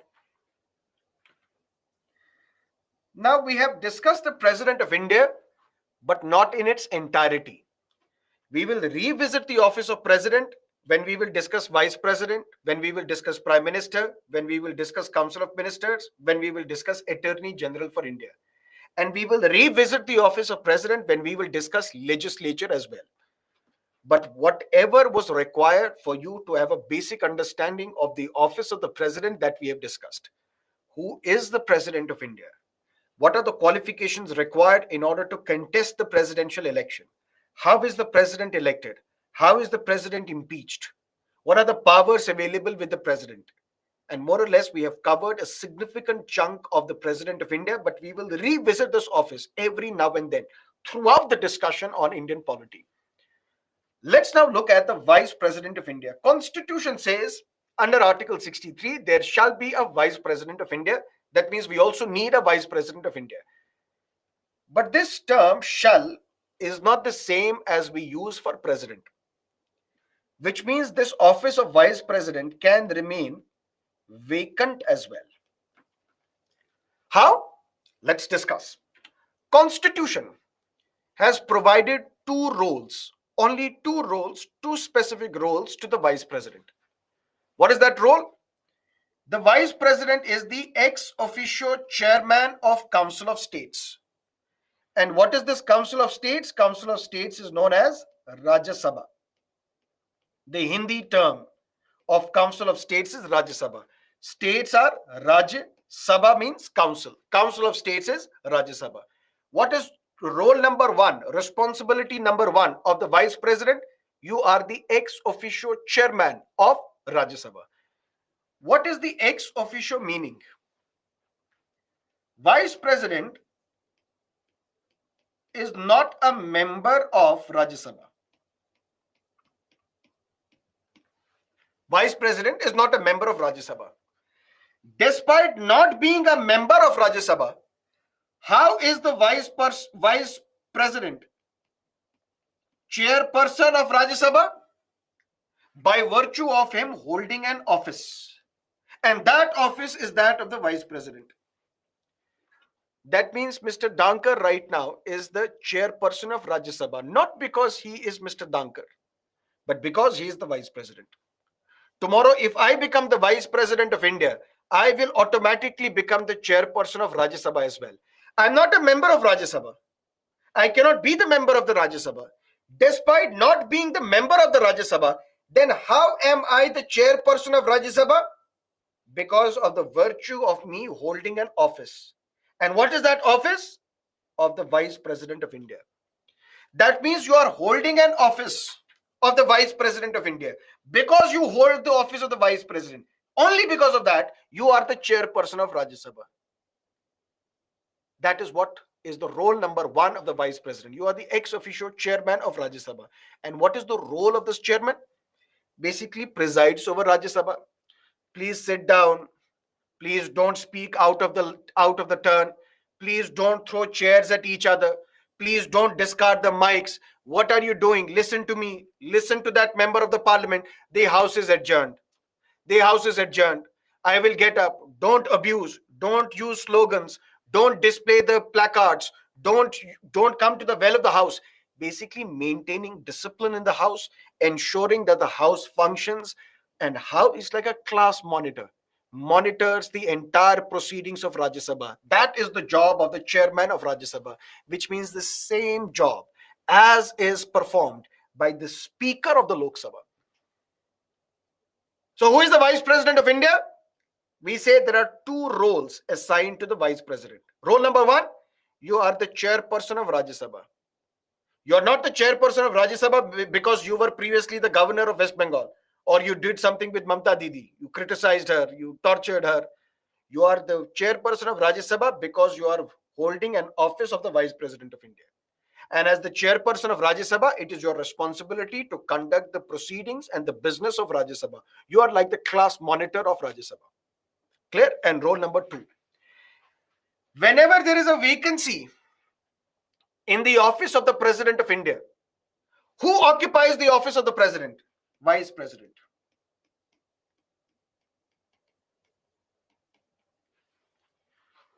There shall be a President of India, which means this office of the President can never remain vacant. There has to be someone occupying the post of the President of India. And if there is a vacancy in the office of the President, and vacancy can be because of resignation, vacancy can be because of death, vacancy can be because of impeachment. During that time, when there is a vacancy, immediately someone has to occupy that post. And who is that somebody? Vice President. But Vice President is not the President of India. Vice President acts as the President of India. He is the acting president. Just like we have the acting captain of a cricket team. The skipper is not present. He is injured himself. You have the acting captain. That doesn't mean you're the real captain. So this Vice President acts as the President of India. But when the Vice President acts as the President of India, can the same Vice President also preside over Rajya Sabha? No. At that time, someone else will have to preside over Rajya Sabha, because during this period, when there's a vacancy in the office of the President, Vice President will act as the President of India. But you can't hold dual offices, two offices at the same time. You can't be the President, acting President, as well as the chairperson of Rajya Sabha. Then who will preside over Rajya Sabha? Deputy chairperson of Rajya Sabha. Clear? These are the only two roles and responsibilities which are given to the Vice President. You are the chairperson of Council of States, which is the Rajya Sabha, and whenever there is a vacancy in the office of the President, till that vacancy is filled, that means till that time when we have the new President elected by the Electoral College, till that time, you will act as the President of India. And when you are acting as the President of India, you cannot be occupying the post of the chairperson of Rajya Sabha as well. You can't preside over Rajya Sabha as well. For that period, someone else will preside over Rajya Sabha. And who is that someone? The vice chairperson of Rajya Sabha. Clear?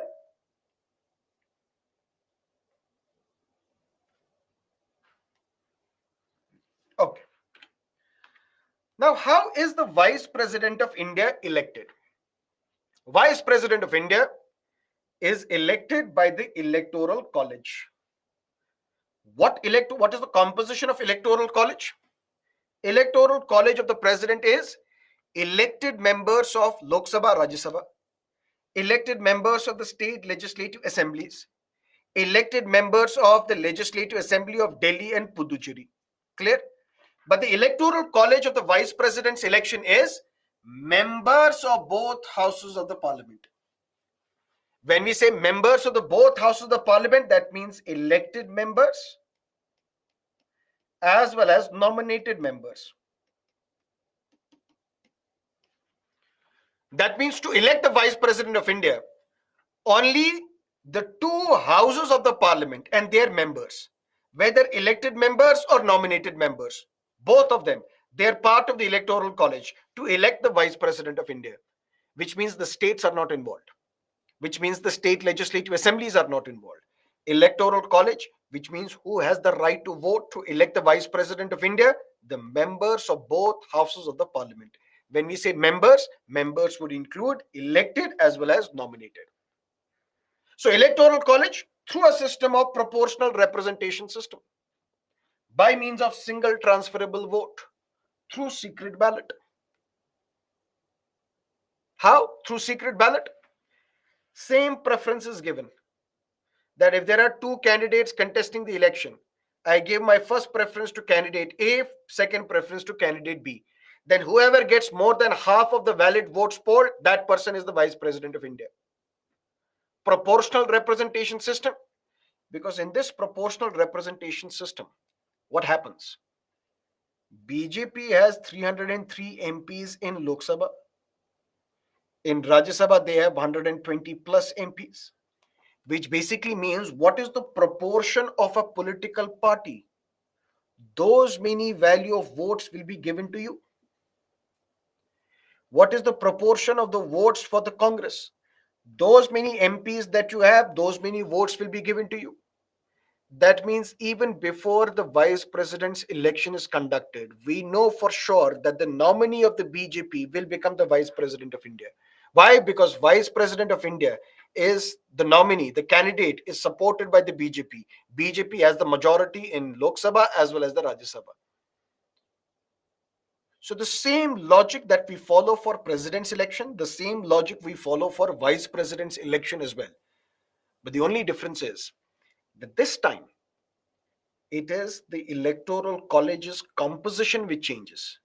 Electoral college consists of members of both houses of the Parliament. Members include elected as well as nominated, and then the process remains the same. And through the same process, we elect the Vice President of India. And once the Vice President of India is elected, we should also know who is qualified to become the Vice President of India. What is the qualification for the President's election? Should be the citizen of India, must have completed 35 years of age, should be qualified to become a member of Lok Sabha, should not hold any office of profit. Similarly, in order to contest Vice President's election, you should be the citizen of India, you must have completed 35 years of age, you should not be holding any office of profit, and the difference here is you should be qualified to become the member of the Council of States. You should be qualified to become a member of Lok Sabha for president. You should be qualified to become a member of Rajya Sabha for the vice president. Because why Rajya Sabha? Because vice president is the chairperson of the Council of States, which is Rajya Sabha. And once the vice president is elected, what is his term of office? What is his tenure? The tenure is 5 years. But even before 5 years, there may arise a vacancy. Vacancy can be because of resignation. The vice president submits his resignation to the president, and it is binding on the president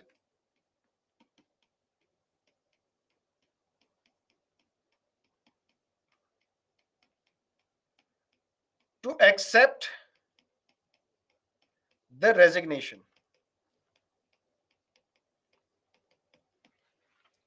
That means president and the vice president, they resign from their offices by sending resignation to each other. For example, Mahatma Gandhi. Who called Mr. Gandhi Mahatma? Rabindranath Tagore. And who called Rabindranath Tagore Gurudev? Mahatma Gandhi. So they started giving titles to each other. You call me Mahatma, I'll call you Gurudev. In a similar fashion, vice president and the president, they resigned from their offices by sending resignation to each other. You accept my resignation, I will accept your resignation. And it is binding on each other to accept each other's resignation. So there can be vacancy in the office of the vice president. Even before completing 5 years, there may arise a vacancy because of resignation, because of death, and because of removal. What is this removal? Under Article 67 Clause B, the vice president can be removed because I told you only the president is impeached. Any other functionary is removed.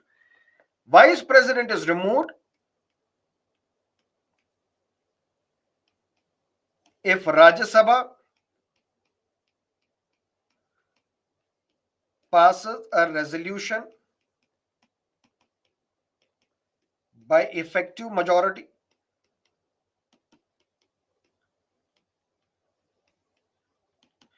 and this resolution should be passed by Lok Sabha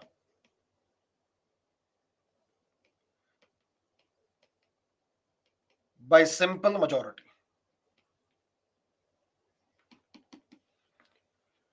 Under Article 67 Clause B of the Constitution, Vice President can be removed. How the Vice President can be removed? If Rajya Sabha passes a resolution by effective majority. What is effective majority? More than half of the effective strength, which means minus the vacancies, whatever else is left, that is the effective strength. Majority of all the then members of the House, more than half of those who are right now the members. That means exclude the vacancies. Whatever is left, that is the existing strength of Rajya Sabha. Whatever is the existing strength, more than half of that is the effective majority. So vice president is removed if Rajya Sabha passes a resolution by effective majority. That means first it has to be passed by Rajya Sabha. In case of president, you can either start in Lok Sabha or Rajya Sabha. First in Lok Sabha, then in Rajya Sabha, or first in Rajya Sabha, then in Lok Sabha. But in case of the vice president, the process has to initiate in Rajya Sabha. This is the special power of Rajya Sabha. Why special power of Rajya Sabha? Because vice president is the chairperson of Council of States, Rajya Sabha. If the resolution is passed by Rajya Sabha by effective majority, and this resolution is then accepted by Lok Sabha by simple majority, then the vice president is removed from his office. On what grounds? Grounds in the sense, the president is impeached on the grounds of violation of the constitution.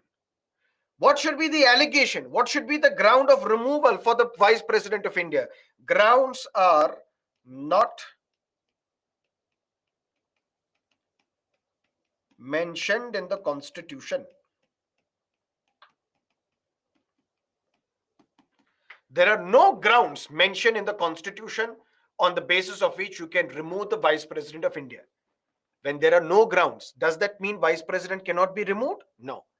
When there are no grounds, that means the vice president can be removed on any ground, which can be violation of the constitution, which can be misbehavior, which can be corruption, which can be outraging the modesty of a woman on any ground. Since grounds are not mentioned, that means you keep the matter open-ended. On any ground, the vice president can be removed from his office if the matter is initiated in Rajya Sabha, if the Rajya Sabha passes a resolution by effective majority, which should be accepted by Lok Sabha by simple majority. And simple to understand, vice president stands removed from his office. Clear? Something else. If this is the vice president of India, what is the role of the vice president? Chairperson of Council of States and acting president when there is a vacancy in the office of the president. Clear? What is the qualification to become the vice president of India, to contest the vice president's election? Should be a citizen of India, must have completed 35 years of age, should not be holding an office of profit, should be eligible, should be qualified to become a member of Rajya Sabha. Clear? And then once you are elected, how are you elected? You are elected by the Electoral College, consisting of members of both houses of the parliament. That means elected as well as nominated through a system of proportional representation system, by means of single transferable vote, through secret ballot. That means you don't have to explain, you don't have to reveal your vote to anybody. The vote has to remain secret. But once you are elected, before you enter the office, you are to be administered oath or affirmation. Oath is for believer, affirmation is for non-believer. And this oath or affirmation is given by the President of India, where the oath is very simple, not like that of President. President takes the oath to preserve, protect, and defend the Constitution. Vice President takes the oath that I will bear true faith and allegiance to the Constitution of India as per the law established, and that I will faithfully discharge the duty upon which I am about to enter. I will faithfully discharge the duty about which I am about to enter of this office. Whatever duty is allocated, I will faithfully discharge. Which means Vice President does not take the oath to defend the Constitution, to preserve the Constitution, to protect the Constitution. That oath is very unique to that of the President of India. Clear? Then something else. President, discharge of President's function in other contingencies. What is a contingency? And this is part of the question that were asked, that I can see in my chat. So what happens if the President is dead, Vice President is dead, then who will occupy the post? Blah, blah, blah. All these permutations and combinations. Constitution only said, if there is a vacancy in the office of the President, then Vice President will act as the President of India. Till what time? Till the successor is elected. That means till the new President is elected. Then can the same President, who is now the acting President, also discharge the duties of the Chairperson of Council of States? No. Someone else will preside over Rajya Sabha, and this Vice President is the acting President of India. That is why I say even this office can remain vacant. Even the office of Vice President can remain vacant. Because right now, if I'm the acting President of India, is there any Vice President? No. Then who presides over Rajya Sabha? Deputy Chairperson of Rajya Sabha. But do we say Deputy Chairperson of Rajya Sabha is the acting Vice President of India? No. That means this office of Vice President can remain vacant as well. And that is why we say it is such a useless office that there are no grounds mentioned in the Constitution for her removal, for his removal. But be that as it may, if the President's office is vacant, that means President has been impeached, or President has resigned, or President is dead. Who will act as the President of India? Vice President of India. What if Vice President also tries to resign? But who will he submit his resignation to? There is no President. What if Vice President dies? What will happen in this case? What if the Vice President is removed? What will happen in this case? This happened once. Zakir Hussain was the President of India, suddenly passed away in 1969. Who was the Vice President? V.V. Giri. He is now the acting President of India. Who is the Vice President now? This office is vacant. Who is now presiding over Rajya Sabha? Deputy Chairperson of Rajya Sabha. But V.V. Giri said, I will also resign. And then there was chaos. Sir, why are you resigning? Because I have to contest President's election. I am the acting President of India till the successor is elected. I want to be that successor. That is why I want to contest the election. And to contest the election, I have to go to the state legislative assemblies of all the states. I have to ask their MLAs, please vote for me. Vote on the basis of your conscience. Yashwant Sinha traveled throughout the country asking people to vote for him, asking the MLAs to vote for him. So for that, I need to travel. So I can't continue as the acting President of India. I want to resign. I said, please don't resign like this. I said, why? There will be interregnum. What is interregnum? Nobody's occupying the post of the President. We don't even have the Vice President. Please wait for a while. So then what will we do during this period? Let Parliament pass a law. What is that law? Parliament enacted in 1969, President Discharge of Functions Act 1969, according to which if there is a vacancy in the office of the president, who will act as the president of India? Vice president.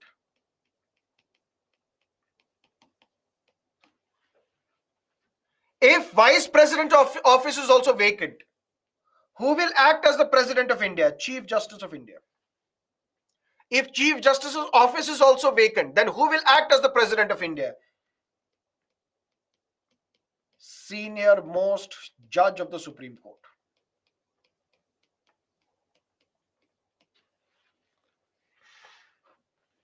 Senior most judge of the Supreme Court, which means now we have a permutation and combination.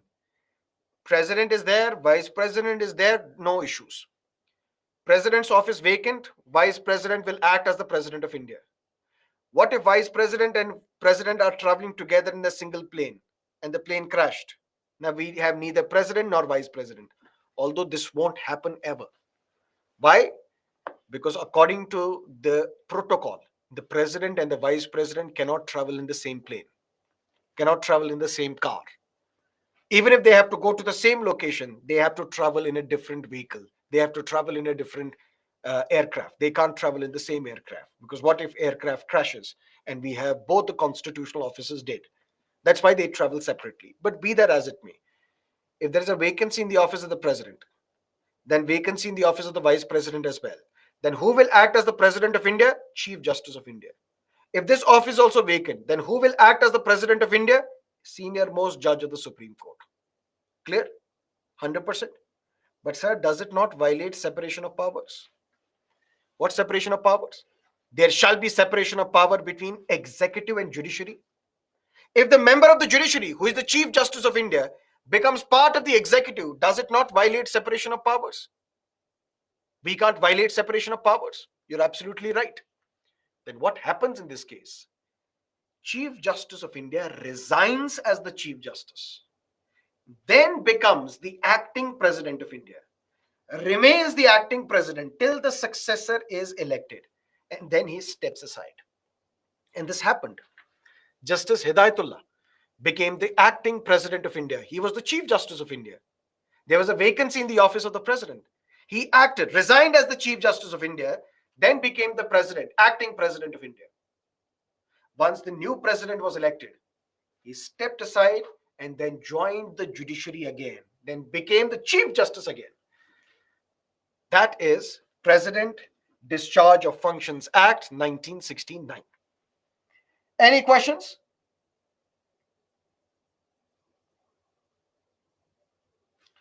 Thanks, doubt cleared. If the president is unable to discharge his functions due to illness, the vice president acts as the president at that time. Yes, it is for the president to decide. If the president feels that I'm sick, I cannot discharge the duties of my office, he can ask the vice president to act as the president of India. And this has also happened once when Dr. Rajendra Prasad, he had to travel to Russia. And at that time, he was not feeling well as well. He asked the vice president to act as the president of India.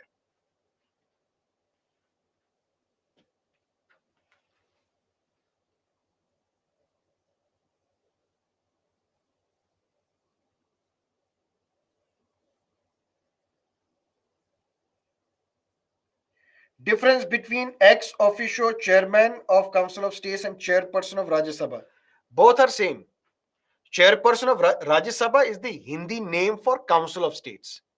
Council means Sabha, states mean Rajya. So Rajya Sabha is Council of States. It's just two names in two different languages. Council of States in English, Rajya Sabha in Hindi. Chairperson of Rajya Sabha, Council of States is the vice president, but ex officio. Ex officio, why? He's not the member of Rajya Sabha, but he holds this office because he is the vice president of India.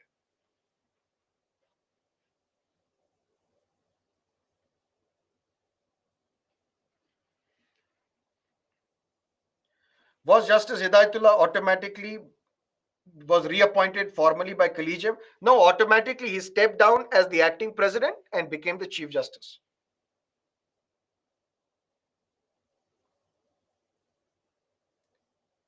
Sir, if CJI resign, then how will he join again? You are not resigning normally. You are resigning to occupy a post for a period. Once that term is over, you come back.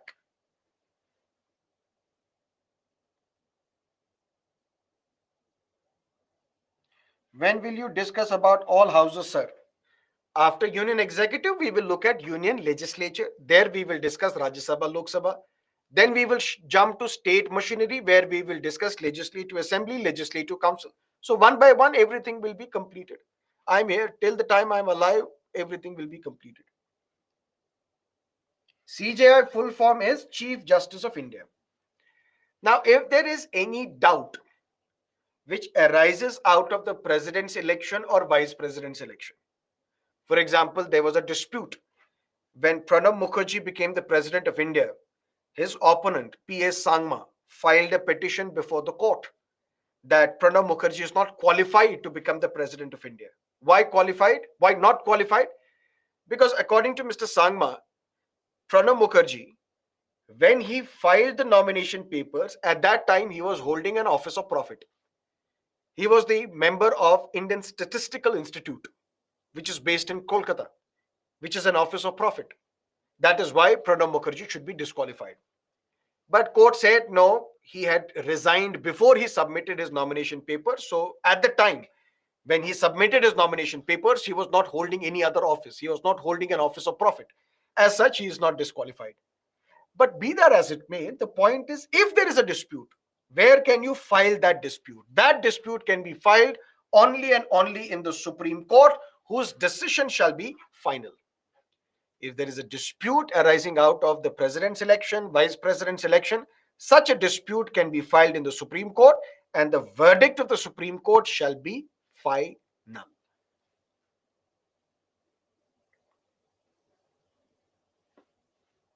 Yes, Yasho Varman, that is what we call original jurisdiction. Then let's compare the US and the Indian vice president.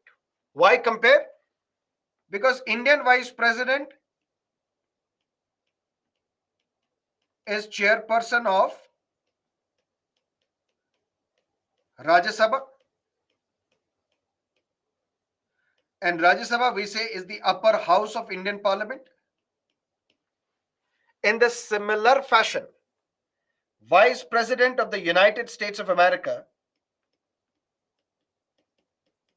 is the chairperson of Senate.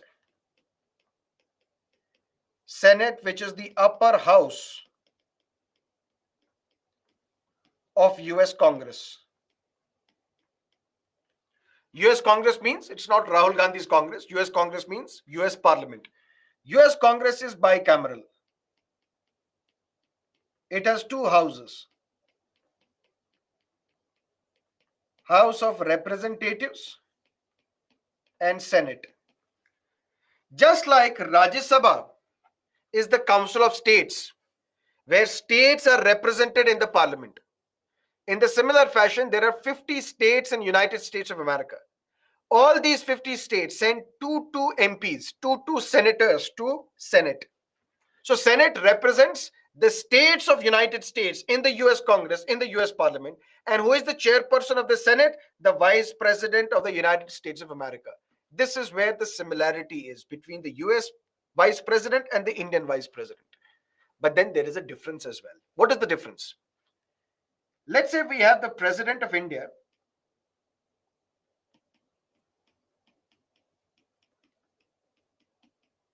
and we have the President of the United States of America.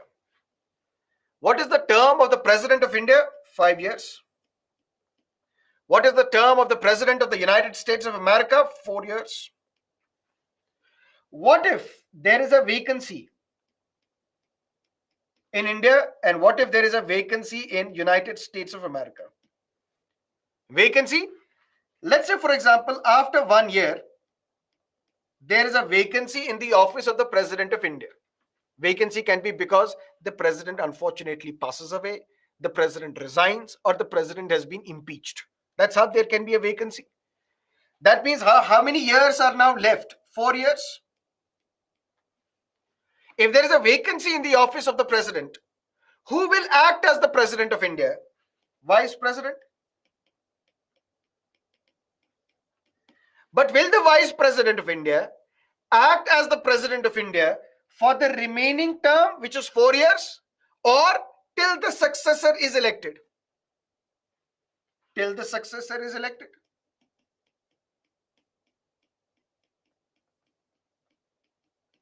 And when is the successor going to be elected?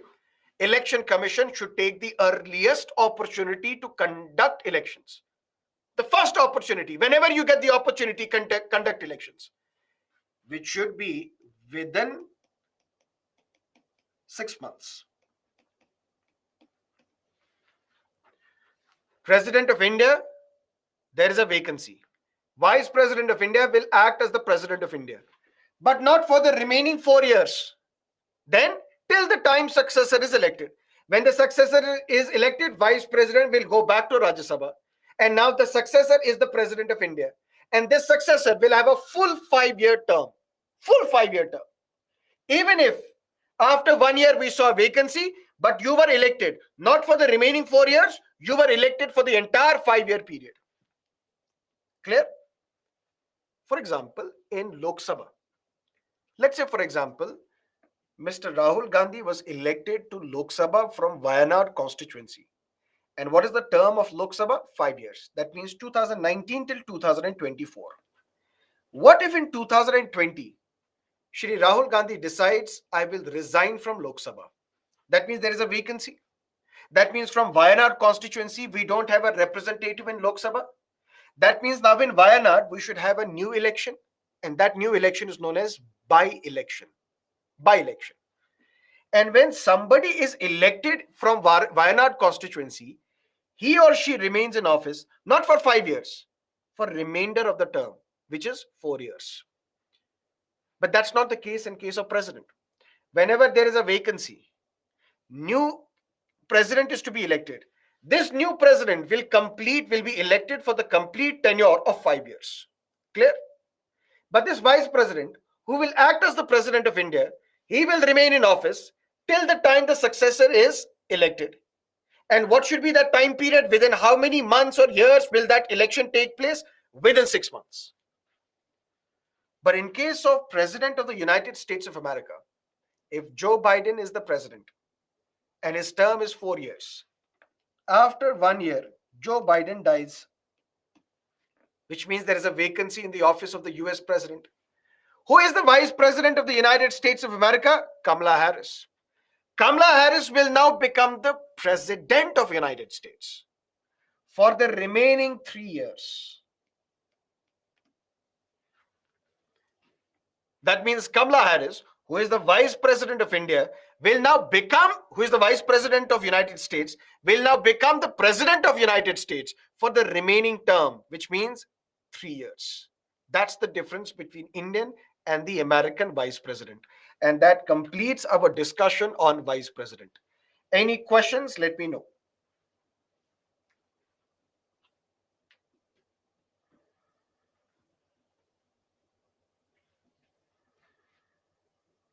Sir, secret ballot is available, then how ruling party chooses candidates as Vice President or President? Then MP and MLA have their own choice.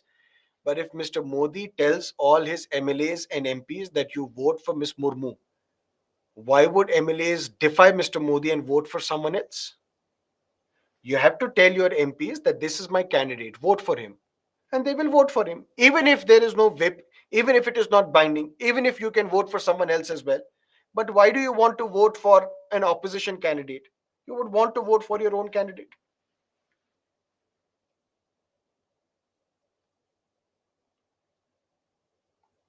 Ratim, I will respond to your mail today.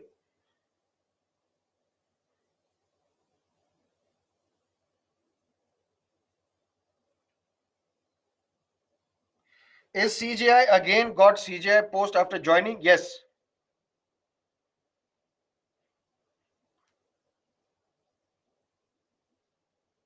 If Deputy Speaker is not available, then who will preside over Rajya Sabha? Someone else. We will discuss that in Rajya Sabha. There is a panel. That someone from that panel will preside over Rajya Sabha. For example, if you would have been reading newspapers, there is something called a newspaper. And then there is something called the Hindu newspaper, which is very important for your exam to read. Recently, there was a newspaper article which said PT Usha presided over the Rajya Sabha. Is she the Vice President of India? No. Is she the Deputy Chairperson of Rajya Sabha? No. She presided over Rajya Sabha. Why? Because Vice President was not present, Deputy Chairperson was not present. Then they have a panel. From this panel of six, one person will preside over Rajya Sabha.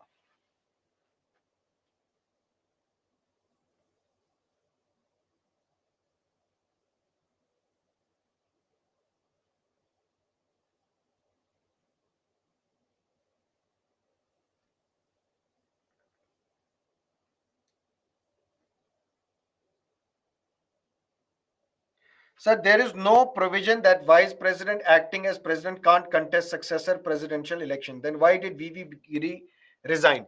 He resigned. There is no ban.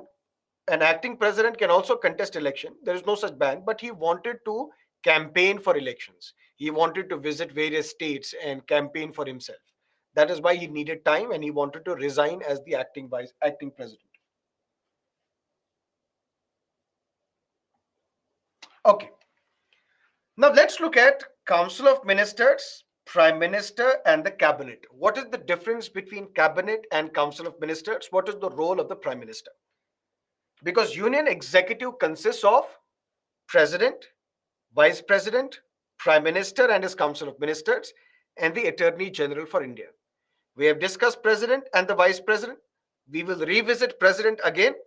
Now let's look at Prime Minister and his Council of Ministers. Then we will look at the Attorney General for India. Clear? And then after Attorney General for India, tomorrow we will look at the Union Legislature. Union Legislature, where we will discuss Rajya Sabha, we'll discuss Lok Sabha, we'll discuss how the bills are passed, we will discuss what is money bill, what is a financial bill, what is an ordinary bill, what are the immunities that are available to parliamentarians, why when Rahul Gandhi said something in the parliament, it was deleted from the records, why when Mr. Mallikarjun Kharge said something, it was deleted from the records, what is the role of the president's address, how the budget is introduced, how the budget is passed, what is a no confidence motion, censure motion, privilege motion. Now, Mr. Rahul Gandhi has responded to the privilege motion notice which was sent to him. We'll discuss all that in the Union Legislature. Is that clear? Let's now look at the Prime Minister and his Council of Ministers. Constitution of India provides for a parliamentary form of government. Parliamentary form of government which is modeled on the British pattern. That means same form of parliamentary democracy we follow in India as well. But what do we mean by parliamentary form of government? Parliamentary form of government means Council of Ministers are accountable to, responsible to the lower house of the Indian Parliament, which is Lok Sabha. What do we mean by that?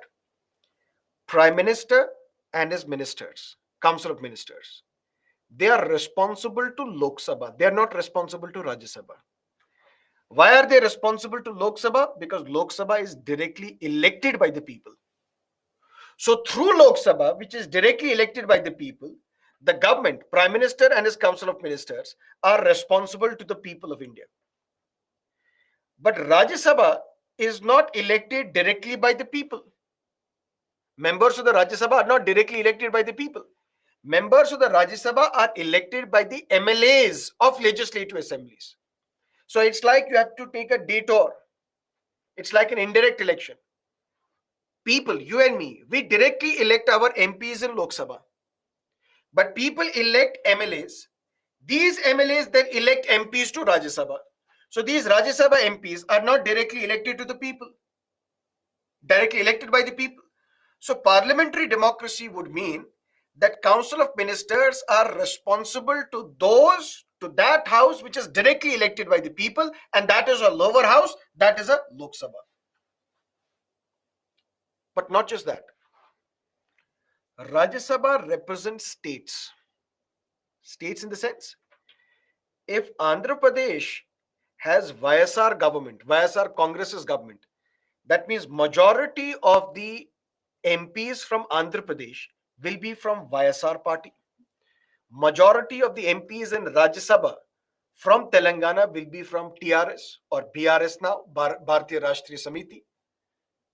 Majority of the members from Odisha in Rajya Sabha will be from Biju Janata Dal. Similarly, from Bengal would be from Trinamool Congress. Similarly, from UP will be from the BJP.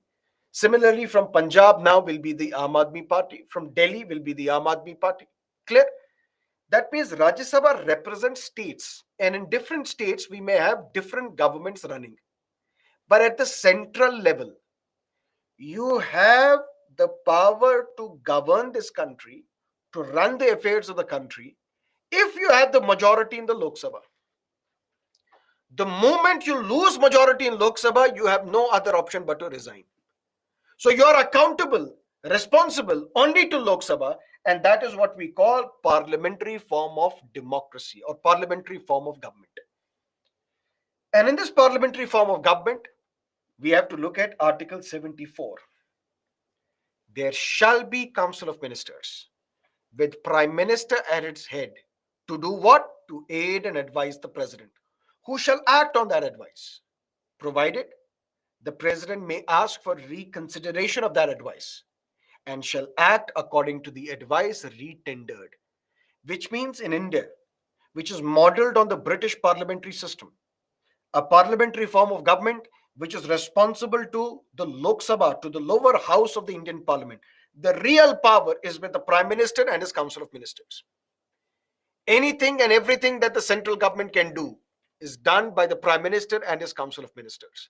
So the real power is with the Prime Minister and his Council of Ministers. Which means the first thing that we have to keep in mind, that this advice tendered by the Council of Ministers cannot be inquired into any court of law. There is something called judicial review, right? What is judicial review? Any action of the legislature, which means any law passed by the legislature, any rule issued by the executive, can be challenged in the court. Court will have the power to review it. But when we say there shall be Council of Ministers headed by the Prime Minister to aid and advise the President, what is this aid and advice given to the President by the Prime Minister and his Council of Ministers? This aid and advice cannot be inquired into any court of law. The court cannot go into this advice. The court cannot ask the government, can you produce document what advice you have given to the President? No, there is a limitation on the court. Court does not have that power. Similarly, these Council of Ministers shall be collectively responsible to Lok Sabha. That means till the time they have majority in Lok Sabha, which is simple majority,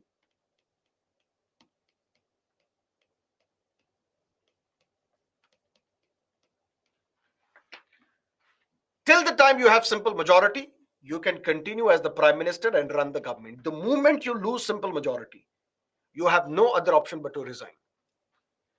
And there is no provision in the Constitution which makes President responsible to the Parliament for the acts of the government.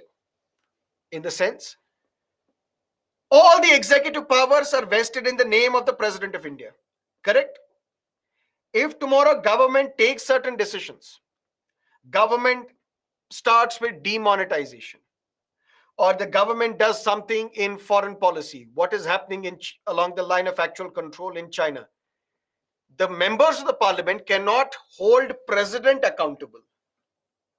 That means they cannot ask the President to come and defend yourself in the Parliament, because all executive powers are in your name.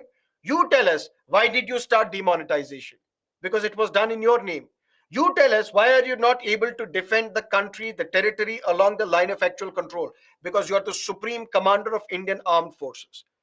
Constitution does not have any provision which makes President accountable, responsible to the Parliament for the actions which are done by his ministers. Ministers are responsible to the Parliament.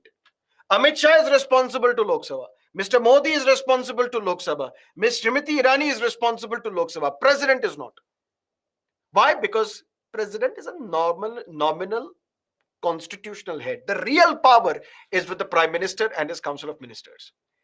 So the very fact that there is no provision in the Constitution which makes President responsible to the Parliament for the acts of his government, that makes it clear that the real power is with the Prime Minister, not the President.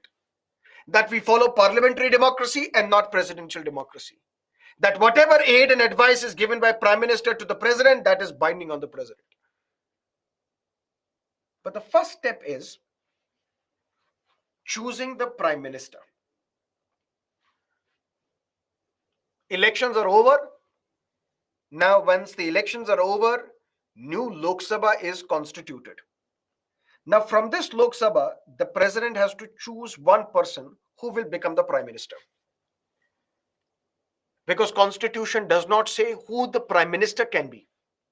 Constitution only says the Prime Minister shall be appointed by the President. That's it, full stop. No other qualification. The Prime Minister shall be appointed by the President. That's all. But after you have appointed the Prime Minister, you have to abide by his advice. Which means you are creating your own, you are, let's say, giving life to your own death. President creates something in the form of the Prime Minister, and then all his life is in the hands of the Prime Minister. So I have created you. Now, whatever advice you will give me, that is binding on me.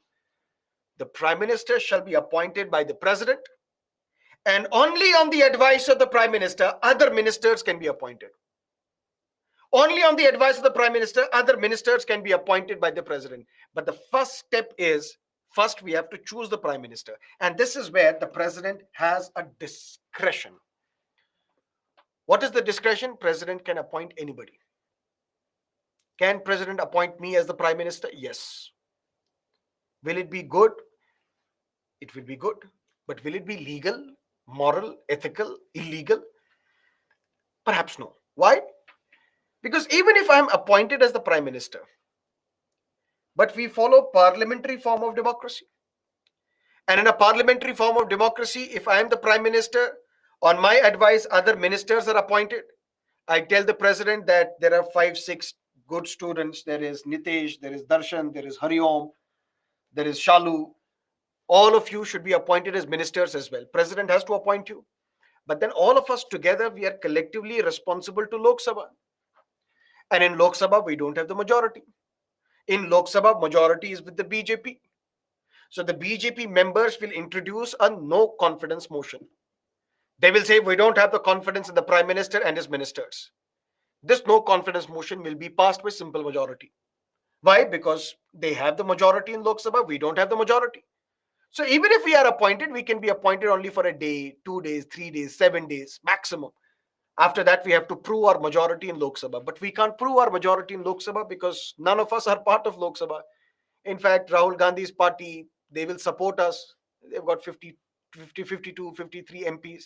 Trinamool Congress will also support. Others will also support. At least now we have a different Prime Minister. But then still the majority is with the BJP. And they will throw us out.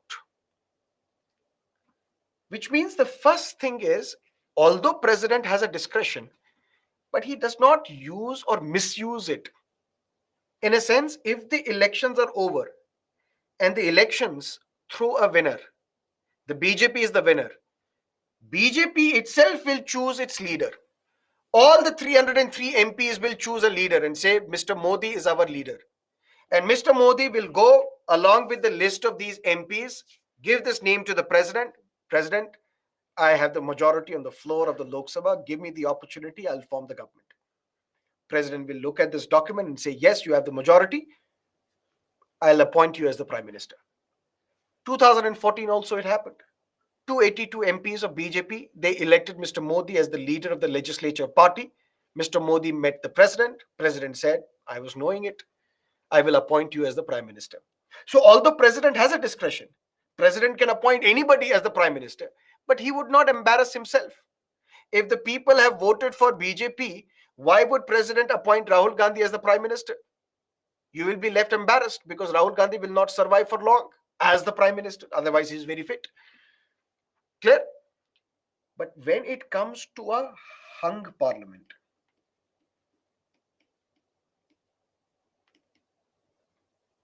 what is hung parliament? When no party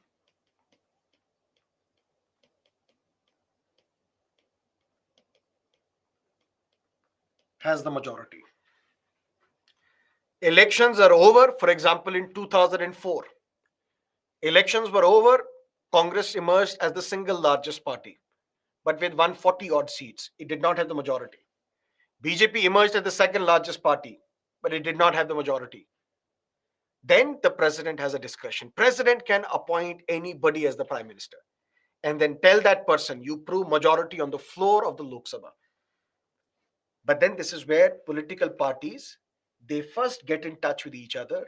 Congress will get in touch with NCP, then they will get in touch with DMK, AIADMK, Trinamool Congress, Communist Party, and others, and together they will have the numbers. So it's like we need 5 lakh rupees to renovate this house, but I don't have the 5 lakh rupees. I have 2 lakh rupees. I'll ask 1 lakh rupee from you, 50,000 from someone else, 75,000 from someone else, 20,000 from someone else, and then cobble up 5 lakh rupees, which I will use to construct and renovate this house. So I need 272 plus to form the government, but I don't have 272 on my own. Now I will talk to various political parties, and together we will have 272 plus. Then I will take this document where I have the support of all these 272 plus MPs. I will go to the president. President, appoint me. And president will have to appoint me as the prime minister. So normally we say the president has a discretion, but he does not misuse it. He has to appoint the leader of that party which has won the election. Or if it is a hung parliament where no party has the majority, various political parties will come together and they will form a coalition. The president will have to appoint the head of this coalition as the prime minister. And once the prime minister is appointed, all other ministers are appointed by the president only on the advice of the prime minister. And this prime minister can be either from Lok Sabha or Rajya Sabha. Mr. Modi is from Lok Sabha, but Dr. Manmohan Singh was from Rajya Sabha. In case of United Kingdom, in case of England, prime minister has to be from lower house, House of Representatives. They also have House of Lords, which is the upper house. But the prime minister should not be the member of House of Lords. That person cannot be appointed as the prime minister. But in India, this is where we divert, or this is where we disagree with UK. The prime minister can be either a member of Lok Sabha or Rajya Sabha, doesn't matter. In fact, you may not even be the member of any house. You can still be appointed as the prime minister. But within 6 months, you have to get yourself elected to either Lok Sabha or Rajya Sabha. Similarly, for a minister, you may not even be the member of either Lok Sabha or Rajya Sabha, but you can still be appointed as a minister. But within 6 months, you have to get yourself elected to either Lok Sabha or Rajya Sabha. Because we follow a system where the members of the executive are drawn from the legislature.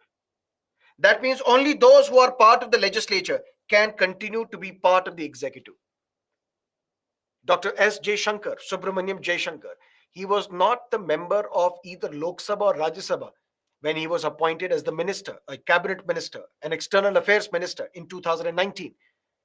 But then he was appointed as a minister, but within 6 months, he got himself elected to the Rajya Sabha from the state of Gujarat. Which means the first step is to find a prime minister. This is where the president has a discretion, but the president does not misuse it, because why would he embarrass himself? President normally chooses a leader of a party which has won the election, or the leader of a coalition which has come into being after the election. And then on the advice of the prime minister, other ministers are to be appointed. But Indian prime minister can be either from Lok Sabha or Rajya Sabha, not necessarily from Lok Sabha. But in UK, the prime minister has to be from the lower house, the House of Representatives, cannot be from House of Lords, which is the upper house. But Indian prime minister can be either from Lok Sabha or Rajya Sabha. Previously, there was no limit.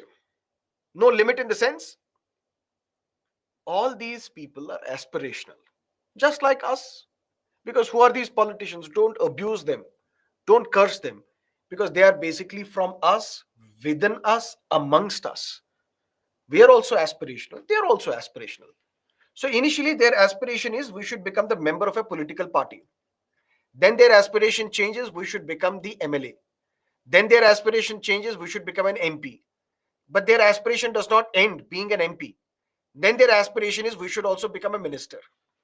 There is no end to the aspirations of the people, of the humankind. No end to the aspirations. But when coalition governments were formed, coalition governments in the sense, I have a political party which does not have the majority, but now I am asking various other political parties, you come together, let's come together, you support me, I will form the government. Why would they support me? They would want something in return. Then they impose conditions. We will support you, but home minister should be from our party. We will support you, but railway minister should be from our party. We will support you, but external affairs minister should be from our party. We will support you, but finance minister should be from our party. The government will say, no, not finance minister, because then what do? Okay, if not finance minister, then 5 ministers should be from our party. That's how you give and take. And that's how the strength, the composition of council of ministers would become very huge as well. We used to have 100 ministers as well. 100 ministers, 150 ministers would mean 150 ministerial office.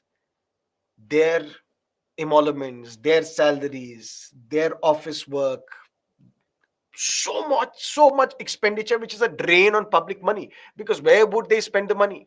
They will spend your and my money, the money that we pay in the form of tax.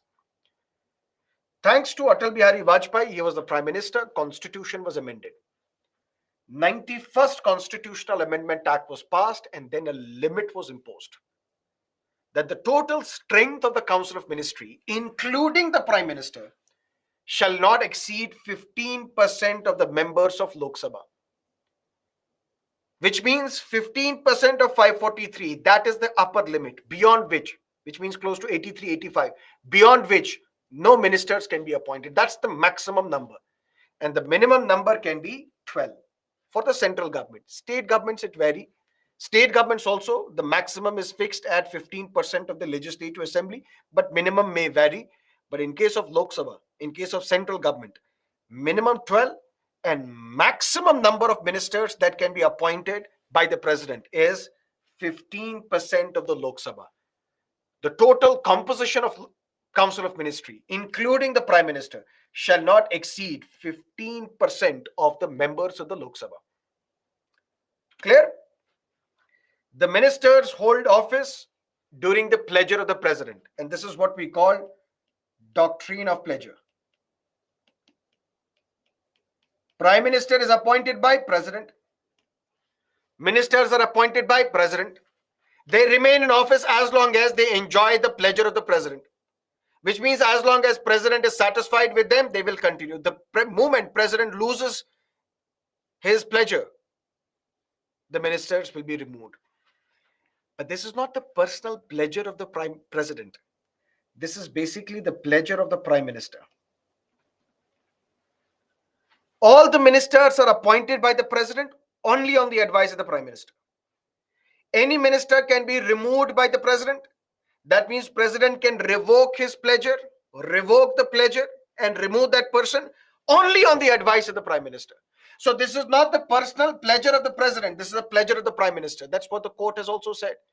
Whenever there comes a term, satisfaction of the president or the pleasure of the president, it's not the personal satisfaction. It's not the personal pleasure of the president. It's the satisfaction and pleasure of the prime minister.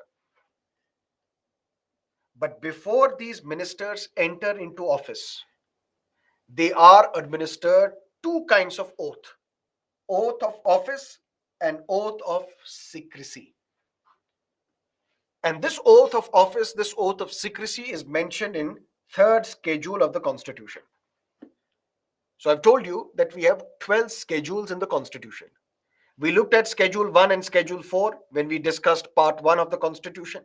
Then we discussed Schedule 9 of the Constitution, where we discussed directive principles of the state policy. Now we are looking at the Schedule 3 of the Constitution. So all these ministers, Prime Minister, whenever they are administered oath, where is this oath mentioned? This is not mentioned in the text of the Constitution. This is mentioned in the third schedule. For example, the oath of the president: I will protect, defend, and preserve the Constitution. That oath is mentioned in the Constitution itself. But the oath to become a minister, prime minister, judge, CAG, all these oaths, they are not mentioned in the text of the constitution. They are mentioned in the third schedule of the constitution. And something that I told you, you can be appointed as a minister today, even if you are not a member of Lok Sabha or Rajya Sabha. If you're appointed as a minister today, you can continue as a minister, but within 6 months, you have to get yourself elected to either Lok Sabha or Rajya Sabha. If you don't, then you shall cease to be a minister. Any minister who for a period of 6 consecutive months is not a member of either house of the parliament shall cease to be a minister. Clear? What is their salary? What is their oath? What is the difference between oath of office and oath of secrecy? That we will discuss tomorrow, 6 o'clock onwards. And then we will look at the Attorney General for India, and then we will jump to Union Legislature. Clear? Does the schedule come under the Constitution? Yes. If suppose someone go against, then he will be removed under anti-defection law. We'll discuss anti-defection law separately.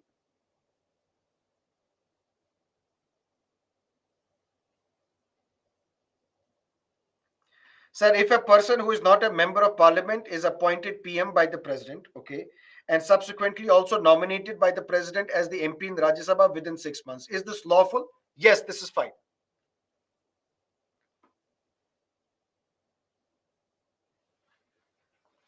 Can PM select Council of Ministers from the opposition party? Why would he do that? Ideally, why would? Technically, yes, he can do that. But ideally, why would he do that?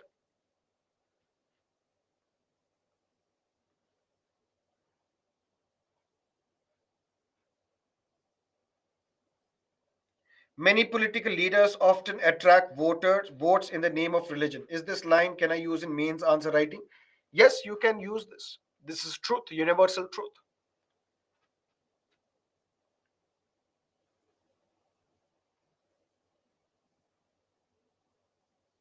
Okay, let's meet tomorrow, 6 o'clock in the morning, and whatever doubts you have regarding the office of Prime Minister, we will cover them tomorrow.